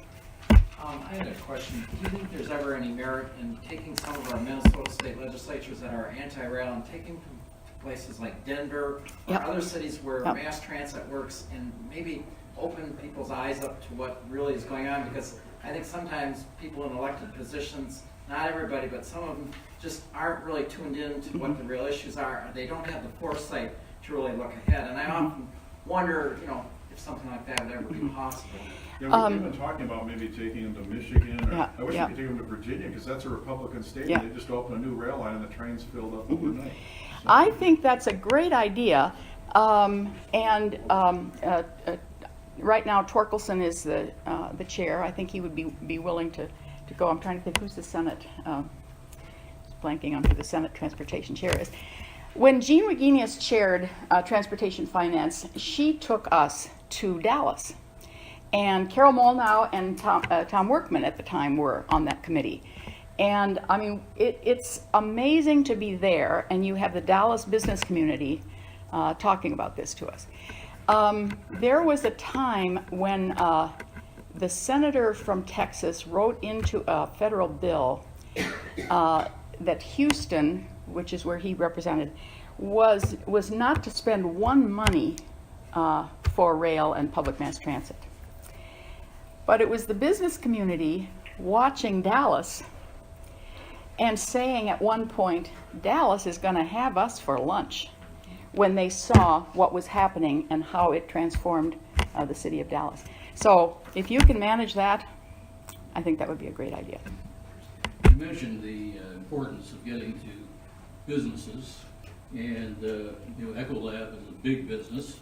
A couple of us went to the Greater MSP annual meeting. I don't know if you were there or not, but it was a room of 600 people, all the highest echelons, and the U.S. Bank Corp executive CEO kicked it off, and the stuff that they talked about, what they have accomplished, and the one that really struck home to me was in the airline area. Right. To improve and attract more airlines to MSP and get it viewed as a business hub and that sort of thing. I'm thinking, wow, if we could only break into that kind of an organization that had heavy hitters that were favorable, I think that could be a marvelous input. The problem is in talking to people, They're rail, all aboard Minnesota. What do you guys do? And is that high-speed rail, or where does that stand? Yeah. So Yeah. I'm trying to think where is an entry point, and you mentioned Mr. Baker. I don't know him.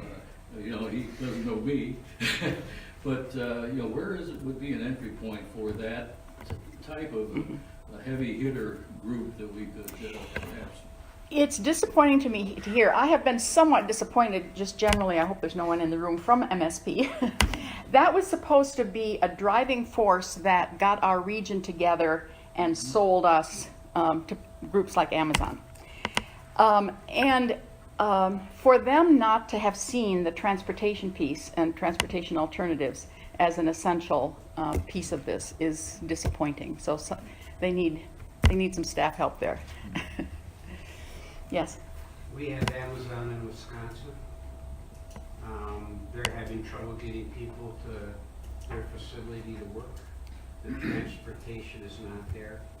And Dan, I think a little earlier mentioned Foxconn. There's been a little noise now that Foxconn would like separate lanes on the highway for driverless cars. Interesting. By the way, we have an Amazon location in Shakopee, is it?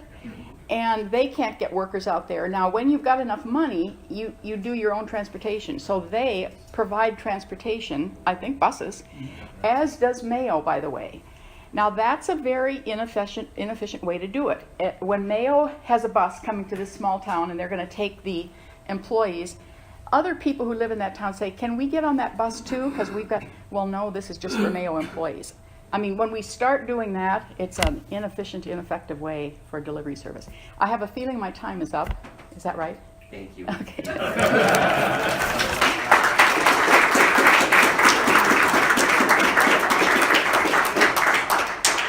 Because we could listen to you all day. So, Ann. Yes. Yeah, 1 second, I just want to get something set up here. I'm a big social media person because while I'm excited about the crowd in here, I feel like the crowd can always be a little bigger. Social media is a great way to spread the news. So we have Ann from St. Cloud who has done a lot of work in that area to organize, mobilize, make things happen, and she's a mover and shaker for our cause. So, Ann. Brian, if I could, just a second, I had some introductory remarks I didn't. Great. Go for Should I it. turn the lights on? Are you doing live video? The problem is that I wrote this and it's so dark up there that I can't really read very much. But we recently became aware of it, and she came to the meeting at the St. Paul Union Depot, and she very much impressed us with the fact that over several years as an organizer for the Isaiah Group out in the St. Cloud area, she began to see that indeed transportation was a big issue for everybody across party lines, a bipartisan issue out in greater Minnesota. And her efforts led to a push to get North Star commuter rail extended to St. Cloud. She gathered 6,000 signatures on a petition for that and came very close to actually getting it to occur. I think in listening to Alice, and thank you, Alice, for those wonderful remarks. Listen, folks, here we are. This is an organic group. We came together organically. We've come this far organically, and you're part of the organism. We're thrilled that you're here, by the way. And as you can see, we got a lot of work ahead of us because there are deeply entrenched views that may not be supported by facts, and it's a communication challenge of the greatest, I don't know how you could get a bigger challenge, quite frankly. And we're so thankful you came here today to visit with us. When Ann talks about how she was able to get this movement going, I think it will give us all a little bit of hope that maybe it isn't impossible to do. And maybe we can actually make some progress. We can. So thanks for coming here. Yeah, well, thank you. So thank you for the introduction. Thank you for being here. I just want to start by saying I've had a horrible case of laryngitis for over a week. And while typically I'm a talker, you said 5 to 10 minutes. I wrote down some notes. I was never able to practice, so if I go over, it's not my fault. However, I'm the last speaker, so I'm going to try to keep it brief. Yeah, so I just want to quickly kind of go off what you said about kind of my work, and I just want to back up and just say I'm totally green. At 41, I grew up in Minnesota. I never thought I'd get involved in politics. Never thought I'd step into the public arena. I really just like people. I grew up in Southwest Minneapolis.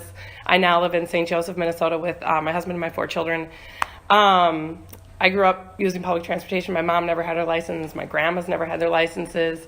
Yeah, my brother, who at one point had his license, now has a disability. It's a complicated story. He doesn't have a license. He'll take the bus to the North Star train, to the bus up to St. Cloud, and then he really likes to be independent. He'll take the bus from St. Cloud out to Waite Park. He gets off at Waite Park, and then he wants to walk to St. Joe because he likes to be independent. He has a seizure disorder, so we go and pick him up alongside 75 there. But so I know that the public transportation is doable and people use it, and it can save you a lot of money. So I have some points here. I'm going to try to keep brief. There were so many things that came up. So like I said, I just walked into this, and very quickly a lot of things changed in St. Cloud and at the legislature, and now I'm kind of like bit by this. I don't know all the details around rail. Being in this room this morning is very exciting to me. I talk fast. If I'm talking too fast, let me know. As Jack mentioned, I started as a community organizer with Isaiah the summer of 2012. For those of you that don't know, Isaiah is a large grassroots organizing nonprofit here in the state of Minnesota. They work in churches. We go into churches, talk about values, talk about how to take them public. So being in this church here today with you today is really fun. I feel like I'm back on my home turf. But being here in this church with a bunch of people who want passenger rail, man, it's like a home run. So thanks for that. So I'm going to try to stick my notes, and there's like so many connections today, but maybe we can follow up after the fact. So why I'm here, I care about the state, and I care about the future of the state. A funny thing is I actually never really thought about public transportation as an issue. When I first got into organizing, I was really passionate about early childhood and education. And I remember early on, one of my lessons about community organizing and its importance and its value is we tend to think that if you have all the facts, that's going to be the thing that moves public elects. And they said, well, you know how much we know about early childhood. Everybody knows early childhood is a thing that's going to really turn around for kids. Well, have we seen anything really happen with early childhood, even though all this research is in? We haven't. So it's not information that moves public elects. It's people. So similar to you, I all want passenger rail, and I have really good news. Lots more of us than you realize also want passenger rail. I don't like to drive. Even driving down on 94 this morning, I've seen this is just a tired road. This is a tired road, and there's a lot of tired people driving on this road. So in 2015, what happened? So this is when I was working with Isaiah. I'm just going to quickly go through kind of what happened and then what it led to, and then I'm going to talk about what you all have and bring to bear, and hopefully we can start some conversations after this meeting about like where would we go next. Because it really is about uniting forces and allies and bringing more people into the fold. In 2015, my head just was spinning. I had my first meeting down at the legislature. I had 5 people in greater Minnesota come with me from the St. Cloud region. I had so St. Cloud, probably many of you know, it's a community that I like to talk about, historically has operated very much in isolation. I had a black pastor. I had a leader from the Somali community who had just run for city council. I had a Latino woman who worked with the Catholic Diocese, which spreads out over 16 counties. And I had 2 white women from large white churches that looked like they talked to everybody and their mother. 5 people. We came down to talk to our Republican elects. So we still have 4 Republican representatives from the area. We got meetings with all of them. It was no small thing to get them to meet with us, first of all. We came down. We really wanted to meet also with the Speaker of the House. We did not relent. We got our meeting with the Speaker of the House by the afternoon. And we were talking about the importance of transportation, because what we'd done in St. Cloud was we were looking for things we could move on, finding out that public transportation, here's the bit I'm going to add based on the last comments just before I started, public transportation is something everybody sees as a value, and we need more of it in St. Cloud because of this issue Representative Hausman was bringing up, poverty. People do not have money. They cannot afford cars. Workforce Center, I go down the list of leaders in the community that were telling us we need more public transportation. Ironically, there's one of 4 bus companies that operate and develop or make buses in the United States. One of them, New Flyer, made a plant, so bus company, just out from city center of St. Cloud. Good paying jobs, all that sort of thing. I met with the human resources guy, Brent, out there, and he said, we need buses to get people out here to work. Okay? So people can't get to work, they can't pay their bills. And people have to complain, well, you see all these help wanted signs, why aren't people working? It's like, well, they can't get there. So anyway, we came down, we had those meetings, talked about the importance of buses. I'm new to organizing things like, maybe we'll get one more bus this session. Within 1 week, a friend of mine who organizes on transportation down at the Capitol, she called me the following Monday. It was January 26th, the following Monday, I think it was February maybe not. She said, Annie, you're never going to believe what just happened. 33 House Republicans, 3 House Democrats from rural just put together a bill with dedicated funding to increase public transportation in greater Minnesota by $10 million. What?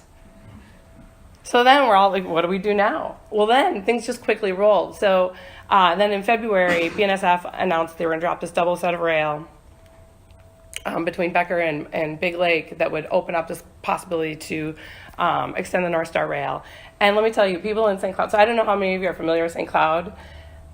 The minute you say, I've lived there for 10 years now, the minute you say North Star, people jump out. It's like, why haven't they gotten here yet? Where is everybody in St. Cloud? It doesn't matter party, it doesn't matter race, whatever. And we went on, there's tremendous support. It was a campaign that, although you gave me credit, I want to say it largely organized itself. Okay? So then this thing happened, and then I made a phone call, and I know Dave Christensen, are you in the room? I've never met Dave Christensen, who's a former passenger rail office. After I learned this about BNSF, I quickly called the passenger rail office director just to ask him a few details. So again, I'm not into politics, but the recipe to me became quite clear and quite simple. He said 3 things to me. I said, how do we get rail to St. Cloud based on this new information? He said, well, there's just 3 things. Number 1, there's this rail plan. You got to move up. You got to be more in ready to go phase or whatever. There's a phase we have to move up to. He said, number 2, you need money. You need money from the state legislature. And number 3, what you need is you need grassroots support.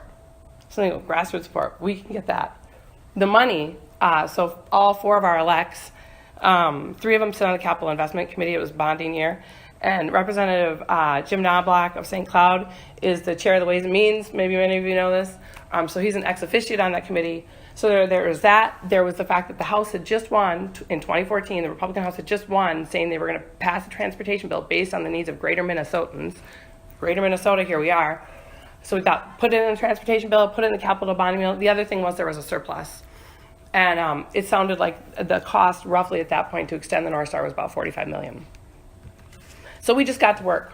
We got to work, number 1, just getting the people, because we know if you get the people, you can put the pressure, you can get the money. And I just want to say, too, I mean, there's also this opportunity here in Minnesota right now, and probably everywhere in the country, but in particular, I'm attuned to it here in Minnesota. In St. Cloud, sorry, I'm going to have to take a quick drink here. What's that?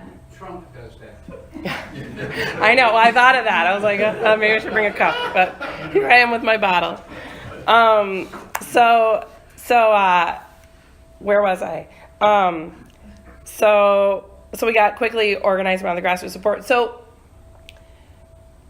had a little meeting. Everybody's like, yeah, let's go get the train. We made a petition just like, get the train here, Jim, or whoever, and started circulating it. And we were just getting these petitions like nobody's business. And then we went to, we have made so many trips to the Capitol. We made so many trips to the Capitol. Some on the train, some not. But I remember one day, it was late in March of 2015, I was going to take a few leaders down to the Capitol, and this woman and we were meeting with Jim Knobloch. And this woman from this church called me and she said, Annie, I've got 3 more petitions for you. I've got only 70 signatures. But if you want to stop by and get them, I've got them. She didn't know we were going down. And I was like, this is perfect. Because for those of you who don't know, look more into it, but it's totally fascinating. Jim Knobloch, when he was reelected, he took the only Democratic seat, when he was reelected in 2014, he took the only Democratic seat, legislative seat in the state of Minnesota in the whole congressional district, 6th congressional district, which is now Tom Emmer's. And he took it by, does anybody know how many votes? 70. 69. So this was perfect, Mary. So I went over to Mary from St. Peter's Church, grabbed those petitions, we took them down. And what she told me was, she's like, Annie, you wouldn't believe it. I walked into church. So here's the thing. Young people want trains. Old people want trains. They all want trains. She said that they're in her old Catholic church, Center St. Cloud, if you know St. Cloud, St. Pete's Church. She told people at the end of the Mass, I've got these petitions for the North Star train. If you want to sign it, come after. You know, petitions usually have to stand on a corner, stop people, tell them about your train. No. She's just standing. She's like, old people were standing in line, as far as I could see, waiting to sign the train. We've been waiting for this train. Okay? So this is not an issue you have to fight with people on at all. Okay, so I'm going to wrap this up, but essentially the campaign ended with tremendous support. We had over 6,000 signatures on petitions from 4 legislative districts. Tremendous unity, no organized opposition whatsoever. People did tell me, well, I won't go into that, that's off. But basically no organized opposition, everybody wanted it. So now I'm just gonna go really quickly to kind of like where Annie's at now. So I did this thing, I organized a campaign after the 2016 election. I was so disappointed. My representative sits on the transportation committee. I actually ended up running for office. And so I live in St. Joe. My district actually goes all the way down to Paynesville, and that's a whole other topic for another day. But the bottom line is, even as I was going down to Paynesville, I tried to broaden my campaign, but people were saying, you're the lady that wanted the train. Did you if we elect you, will you get us a train? And these are people who would rather drive 50 minutes up to St. Cloud to take a train to the cities than 60 minutes in to deal with traffic, okay?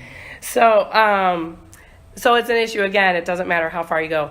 But the thing I've really been, so I ran for office, I didn't win that. I couldn't go back to my work with Isaiah because I'd run, I wanted to run as an independent. If I run again, I will do that. I have to say that. I know some people don't quite understand it, but that's me.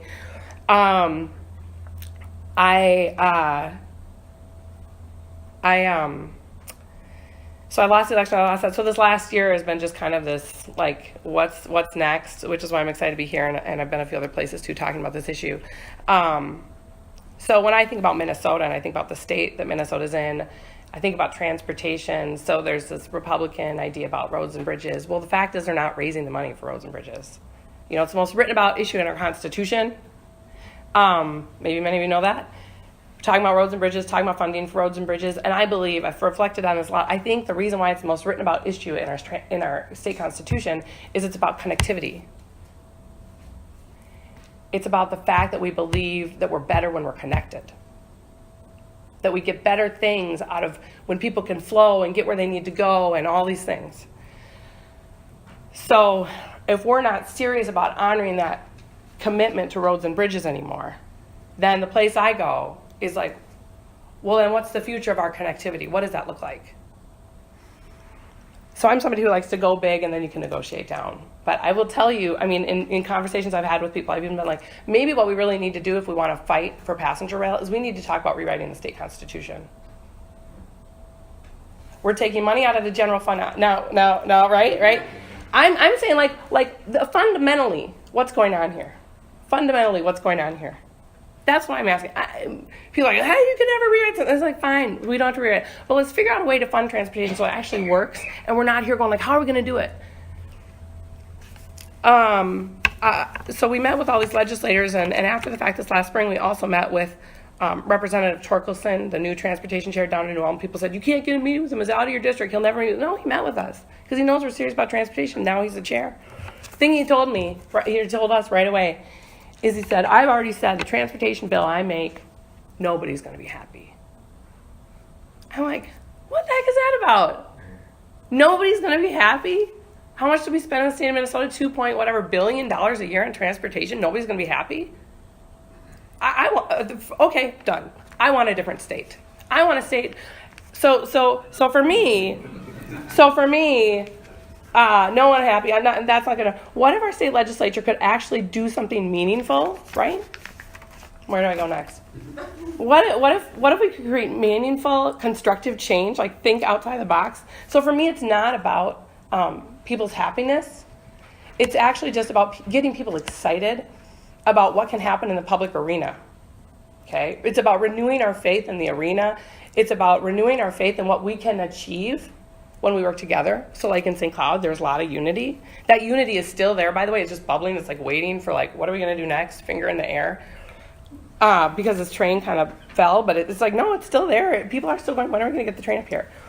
So I'm going to wrap up here, but I am going to say my next steps. So I'm on social media. I'm going to say something I know most of you are going to go, I'm never going to do that, Annie. Fine. I have to say it. First of all, Twitter. I'm just going to put that, I've been putting this at the bottom, and finally I said, no, Annie, you just got to start putting it at the top. Twitter. People need to create Twitter accounts. We need to create a public conversation. We can all tap into across the state at any time and also at key critical moments. So I can do a Twitter training for you one day if you want. Jack, when we met before, he's like, why you got Twitter? I'm not doing Twitter. Everybody says this to me, I'm like, but not everybody. People are slowly figuring it out. We need to create a campaign where people are actually organizing together and doing the thing that I hear so many of elects and public officials say all the time, and I think it's lost on people.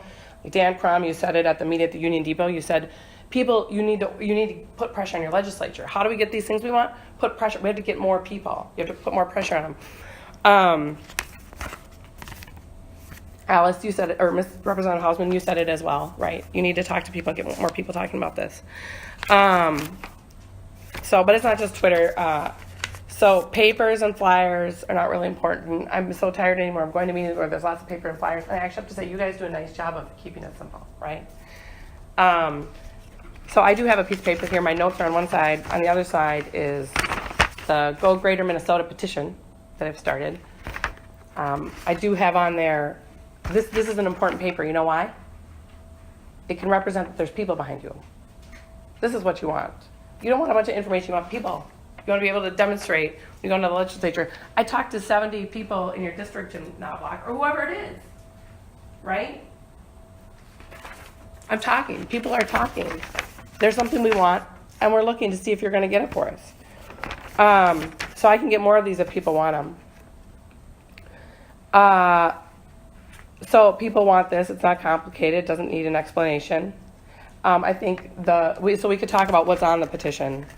It is the $21 million fully funding the passenger rail office. I think we need to have more conversation about that. And this can change. I know what my people want. I know if there's more people in other places in Greater Minnesota that want it. Maybe we tweak the rail plan, and absolutely, I don't know what your name is, to the gentleman back in the corner.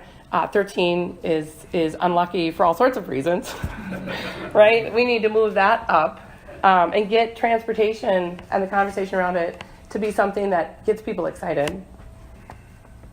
And I think, really the most powerful move is people are organized, or the most powerful move could be is to organize people into a campaign.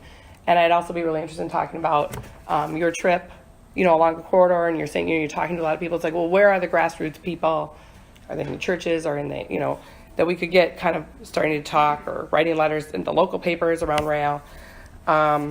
And yeah, just expanding that coalition of power. And then, I also just want to add, we haven't really talked much about roads and bridges, but I do want to add, I think there's aligning people that want rail in the metro across the state. I think there's also something around aligning a bunch of people just around the issue of transportation and a multimodal system.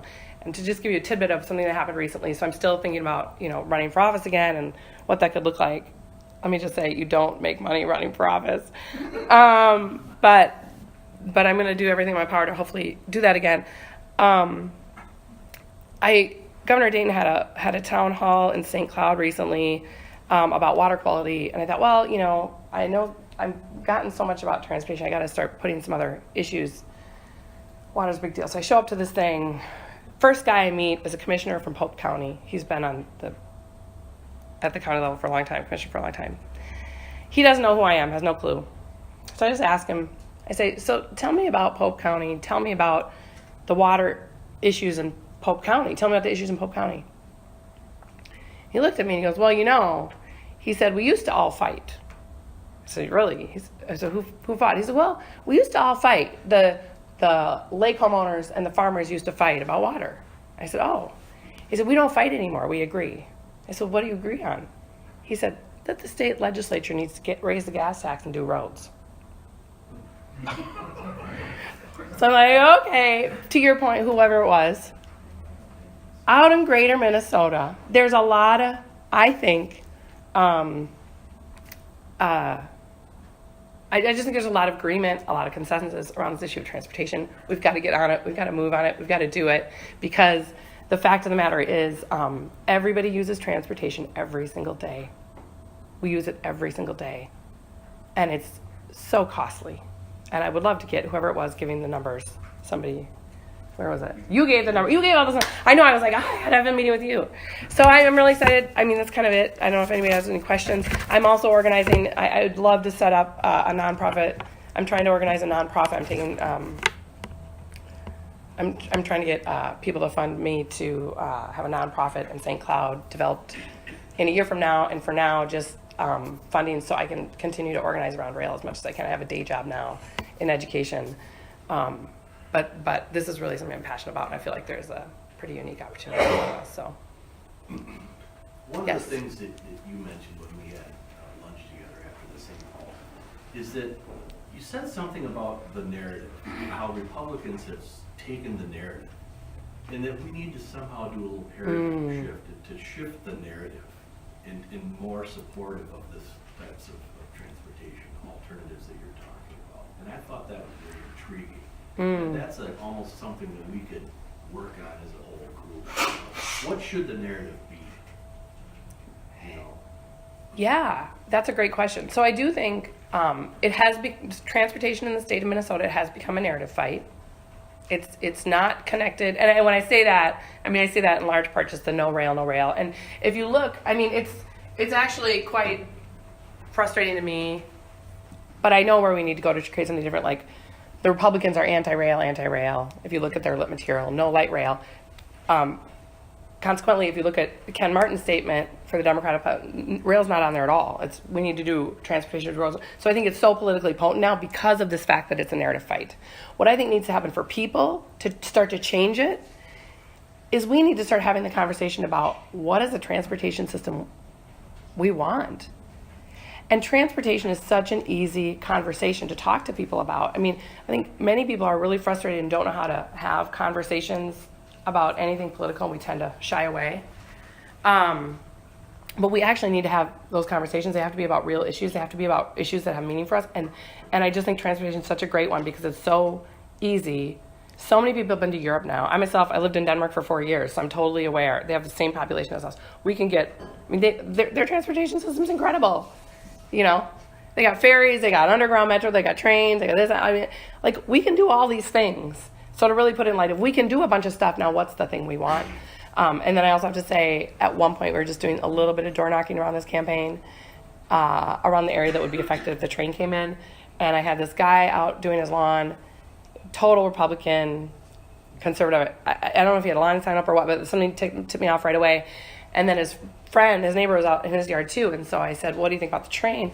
The first guy was very engaging, like, oh yeah, we should totally have this train. His friend comes up and is, however, caught by this narrative of this is so expensive and started saying, well, isn't this going to cost a lot of money? And his friend, I didn't have to do it. His friend turned around and shut him down. He said, have you ever been to Germany? He's like, they got trains all over the place. Do you know how much roads and bridges cost? It all like he actually got it. He's like, it all costs money. It's just another way to get around. Like, don't be a fool. And like, we like the Vikings. Aren't we going to take the train to the Vikings game? And the guy was like, yeah. And I just would really encourage people to start to have that conversation and find out who wants public transportation. It's not just millennials, you know, it's not just people who don't have money. It's like people are tired of driving. Yes. Now, I've got two questions. First one, you know what the cost of an air ticket from St. Cloud area to Minneapolis for economic person? Well, I will tell you one thing about that. There is tremendous cost.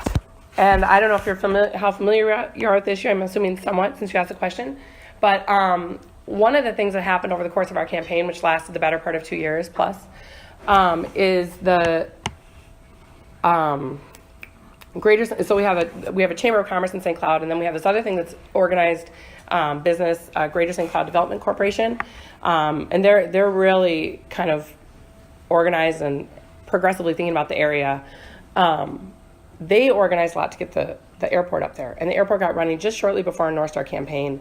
And it was kind of, there's this interesting tension around, like, for me and a little bit people, but not entirely, just like, wait, we have this airport, people can just fly. But a lot of people I was working with in churches, especially lower income, were saying, like, I can't afford a plane ticket for however much money. The airport is no longer. They couldn't get enough people on it, so apparently it was too expensive for the area and the region. Representative Paul Thiessen was up in 2014 and proposed, if you could get the airport up here running. So this is before the airport was running, I think, at that point. Again, I have to, for total details on the whole airport thing, don't ask me. But as I remember it, he was saying, if we got the North Star connected to St. Cloud, which we've also stopped and started to passenger rail. If we got the North Star to St. Cloud, we could start to, people from the North Metro could potentially come up to St. Cloud and use that. And that would also stimulate the economy and would start to level things out. So I actually think this point about the airport, we're not going to get any airport unless we get a train. Transportation helps transportation. Yes. Okay, and then the second question, I got laryngitis myself. Oh, but it's not fun. Are you getting enough support from the colleges in the area of St. Cloud? Because that seems like a no-brainer. Yeah, I mean, the colleges have been tremendously supportive. Yes, so quickly I can just go down and say Earl Potter, the former president, he passed away a couple years ago at St. Cloud State, tremendously supportive, spoke at our press conferences, or at one press conference. The Faculty Association at St. Cloud State voted fully, unanimous vote to support. We also had an aggressive campaign on the ground at St. Cloud State, just gathering petitions. A lot of them used that link bus. My husband's a teacher at St. Ben St. John's, and there was also tremendous support from there, and a lot of those faculty and students who live in Representative Jeff Howe's district were putting pressure on him. And I didn't really get into like how it changed to eventually get all of them supporting our legislation. So, and I didn't actually really even talk about that, but all four of our local representatives, as well as I thought somebody mentioned Representative Baker from Wilmer, has eventually signed on as co-sponsors to the legislation to extend North Star. That did not have a dollar attached to it, but it's beside the point. Politically, they were moving in a direction. So I feel like, did I answer your question? Yeah, I did. I mean, and then also I should say, so this Go Greater campaign that I have in my head, it's like if I just had money to like create this campaign, the first layer of that would just be going out to like 10 college campuses around the state and starting to move this at a grassroots level. Because I think just knowing that college students are talking about it would be tremendously, I don't know, scary is the right word, but it would have an impact, I think, on legislators. And yeah, no, again, my last meeting, just November 7th, I had a meeting in St. Cloud. This older guy from St. Cloud came, and he organizes the St. Cloud State Republicans. And he was like, yeah, no, I support this campaign. I'm going to go back and talk to these college Republicans. Maybe we can talk to them. Because, they're also coming in from somewhere. So it's a nonpartisan issue. About the narrative fight, real quick, I just thought about it after you said this. I do think there's something about just calling out this narrative about roads and bridges. We just have to be better at calling that out when people say roads and bridges. That's what we need. We just have to call it out and be like, it's incredibly expensive, and it doesn't pay for itself. Yeah, what are the current prospects for extending the North Star to St. Cloud at this time? Well, so we've also shifted. There's still, I haven't been able to be in a position to really have a broad impact on this issue, but back to my being green. There were early meetings with the rail office, Dan Crom, Victoria, Neil, Hurricane. I wasn't clear about I couldn't wrap my head around, like, what's the distinction between like North Star and commuter rail and the Met Council? Like, I didn't know all of that. I knew as an organizer, just talk about getting a train to St. Cloud. So the prospects for getting North Star to St. Cloud, yeah, we could probably get it extended. But I think at this point, we've reached a new point, because the whole idea of getting rail to St. Cloud was never about just getting it to St. Cloud, it's about getting it across the state. And while maybe it is the right thing to extend North Star, we actually need, and what we want, is passenger rail. We want intercity rail. And we want that to St. Cloud and around the state. So does that answer your question a little bit? Well, there's a sort of a conflict here about, commuter versus intercity rail. Yep. I mean, they're two distinct things. So And, I'm just wondering, first of all, is there a realistic prospect of getting North Star extended at this point? And if not, then what's plan B? All right, a better way to answer your question. I think absolutely we could get North Star extended to St. Cloud. My goal at this point is quite different. Because what I think is we need, and we can, back to how you first introduced me, or we could organize, I think, grassroots support across the state for a passenger rail system. And my concern with just thinking about St. Cloud anymore, it's like I came to a peak. It was like, okay, North Star didn't happen. We had Republicans moving on it. We had the governor proposing a demonstration project. For whatever reason, they couldn't work together politically. It's like, it's just, yeah, we could just go for North Star, but I want something bigger. Because I don't just care about St. Cloud. I mean, to Representative Hausman's point, this state is really big, and there's needs all around the state, and you got to be thinking about the whole state, because what's good for one is good for all. Yes? Yeah, because our position would be that extending North Star, it is right on that fringe of is it commuter, isn't it? But I think the people in St. Cloud want all daytime transportation. They don't just want morning rush hour out, and evening rush hour back, and then having no way to get back there on Saturday and Sunday and all the rest of it.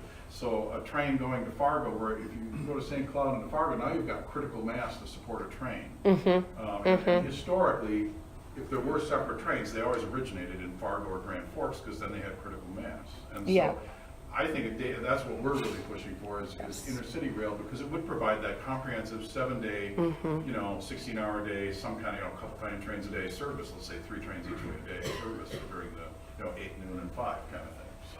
Yeah, and part of it too is I just think like this is a meeting right now. This is a very exciting meeting. I think after the fact, it's like we here in this room that care about this issue and want to continue to be passionate about this issue and make change. We need to figure out what is the most strategic path forward to getting this done. So in my mind, having grown up in the state, and when I was first organizing North Star, I knew organizing political support in St. Cloud is very, very strategic. It's just very strategic. The 4 red districts. Now, I don't care about partisanship as much as I never thought I would say this, especially not growing up. This is terribly un-Minnesotan of me. I realized I really like creating political tension. And there's no better way to create political tension than to walk into 4 solid red districts and stir it up and say, actually, I want to create something that's total contra to this thing you blast out all the time called roads and bridges, which makes no sense to anybody if you really start talking about it. Yes? Annie, maybe I can clarify a little bit. I remember last session there was 2 proposals, one $800,000 for a study of the North Star extension. Kind of gets back to my issue earlier about documents having a shelf life. Information on that extension when North Star was created is dated and needs to be updated. And there was a proposal for funding to do that. And again, there's not conflicting, but different entities involved. You got the Met Council, you got MnDOT has our Metro Division, the folks that work with light rail and the commuter rail. We work specifically with Intercity Rail. We got our freight rail office. So there's all those dynamics that need to be on the same page. But anyway, at the governor's request, there was a proposal put together for $800,000 to do the North Star extension study. At the same time, the governor, particularly Lieutenant Governor, had been in the St. Cloud area and was interested in a possible demonstration project. I met about a little over a year ago with the mayor and representatives from Amtrak, and they were talking about Amtrak service from St. Cloud to the Twin Cities, and the mayor said to me, well, just do it and then study it. And I thought, well, that's interesting, but that ended up being something that additional dialogue with the governor's office resulted in us working out with Amtrak a $2 million proposal for a demonstration project to just go from St. Cloud to Minneapolis, no stops in between. And that seems sort of contrary, but the minute we wanted one stop in between, the Burlington Northern was saying, that's commuter rail, we got to negotiate our agreements again. But the value of a demonstration of service just from St. Cloud to downtown Minneapolis, we can get ridership, demand, operational issues, get Minneapolis into the Amtrak reservation system, get crews trained to get in and out of Target Field Station. So there's a value in a short-term demonstration project. Now, in the last 6 months, the state rail director who works for the governor has said, well, maybe we should look at doing this for a year, because if you only do it for 2 to 3 months and take it away, you're going to do more damage. Well, it's a matter of economics. We estimate it'll be considerably higher than $2 million to run this service for a year. Plus, the fact that Amtrak doesn't have equipment, that we would have to do it in off times when they have equipment available. So there's a lot of dynamics. But in any case, I have no idea what the governor's office is going to propose in terms of demonstration funds. We put in our pared down to $11 million request, still $2 million for demonstration project or service on, they don't like the word, but emerging corridors. So, and I don't know if there's going to be money in his proposal for the North Star extension study that we had worked on last year with them. So that's the latest I have on both those efforts. I don't know. No, that's great. That's great. That's really helpful. I also just want to add a tidbit about narrative, just the narrative in St. Cloud around the train and how that started to change. And now it's actually gone a little bit back, but now there's this question about extension.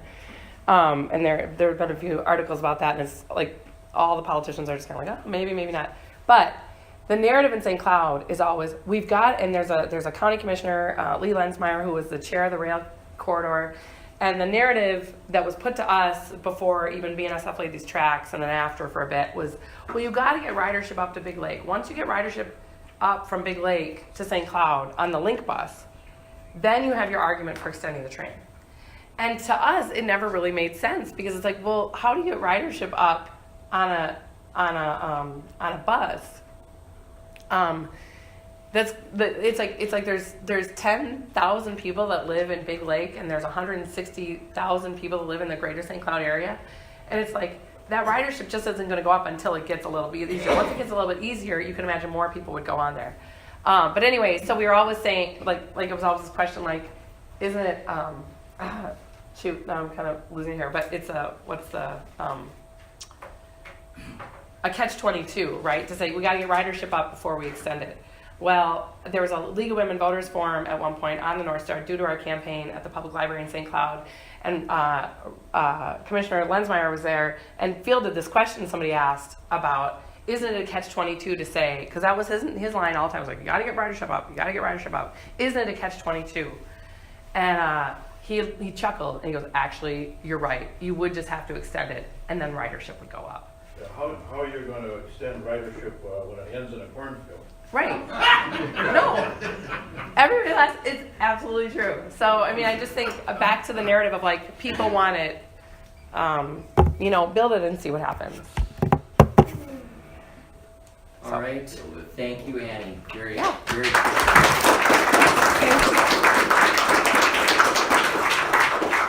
have one question. How did you not get elected? How did I not get elected? Well, that's another longer conversation. So now Jack will introduce our Citizen of the Year award. To our citizen who unfortunately couldn't be here today.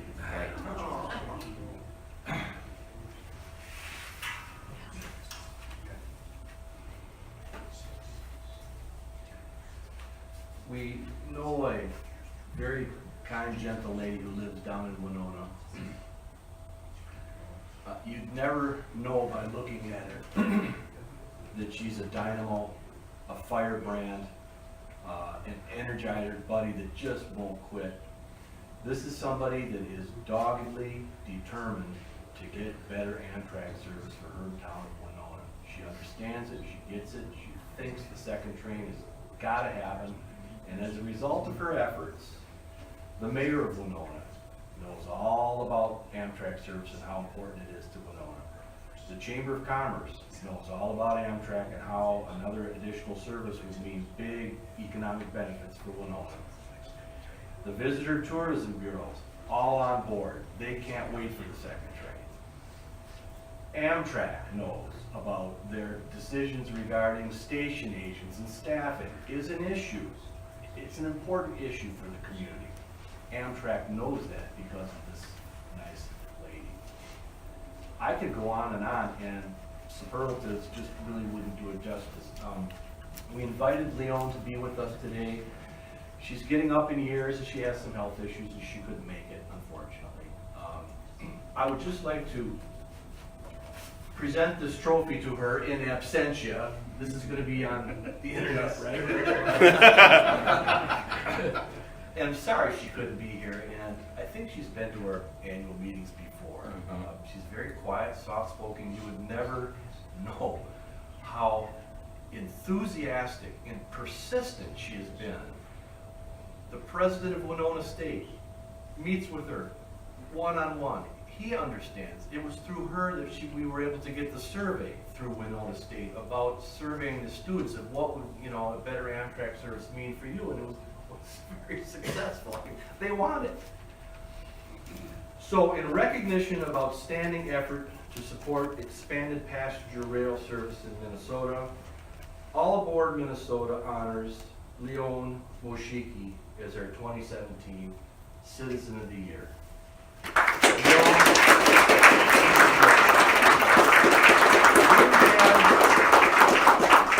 intend to make this annual award an annual award. And I mentioned before, this is a grassroots organic organization. Brian said at the outset, and it's true, we're thrilled that you're here, just thrilled. And we know that as we keep moving this thing down the tracks, we need you, our members, to get involved and to help us, because we're getting to the point where it's just getting too much. We need help in a lot of different areas. And we know that you have great ideas, and we want to hear from you. So I think we're going to do breakouts. Do you want to take a break here? Yeah, so let me just comment very quickly. So if you could go to the next slide, Kurt.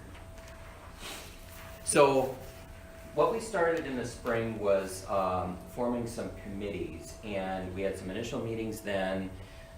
Each member of our board is chairing one of the committees. Jerry Ratliff will chair the outreach committee. Jay Severance will chair the legislative committee. Bob Moen will chair the membership treasurer committee. Jack is going to chair the media and newsletter committee. And Kurt and I will chair the social media and website committee. And so you're not obligated to anything, but if you would like to pick a committee of your choice, each of the board members will lead a discussion around what we'd like to do next year, what we can specifically do together, how we can all mobilize and help in each of these areas. And we'll just have like a 20 to 30 minute discussion, and we'll talk about how we can partner together in each of these respective areas next year. And like I said, each of these board members as identified will chair these committees. So, but before we do that, we should probably take like a 5-minute break or so. But then come back into this room, and each board member will lead you to an area to have this discussion. And then after that, we will serve our delectable, delicious gourmet lunch for you. Okay, perhaps I oversold that a little bit. But we will provide lunch. So why don't we take a 5-minute break, come back in this room, board members will lead you to their respective discussion areas, and then we'll have lunch.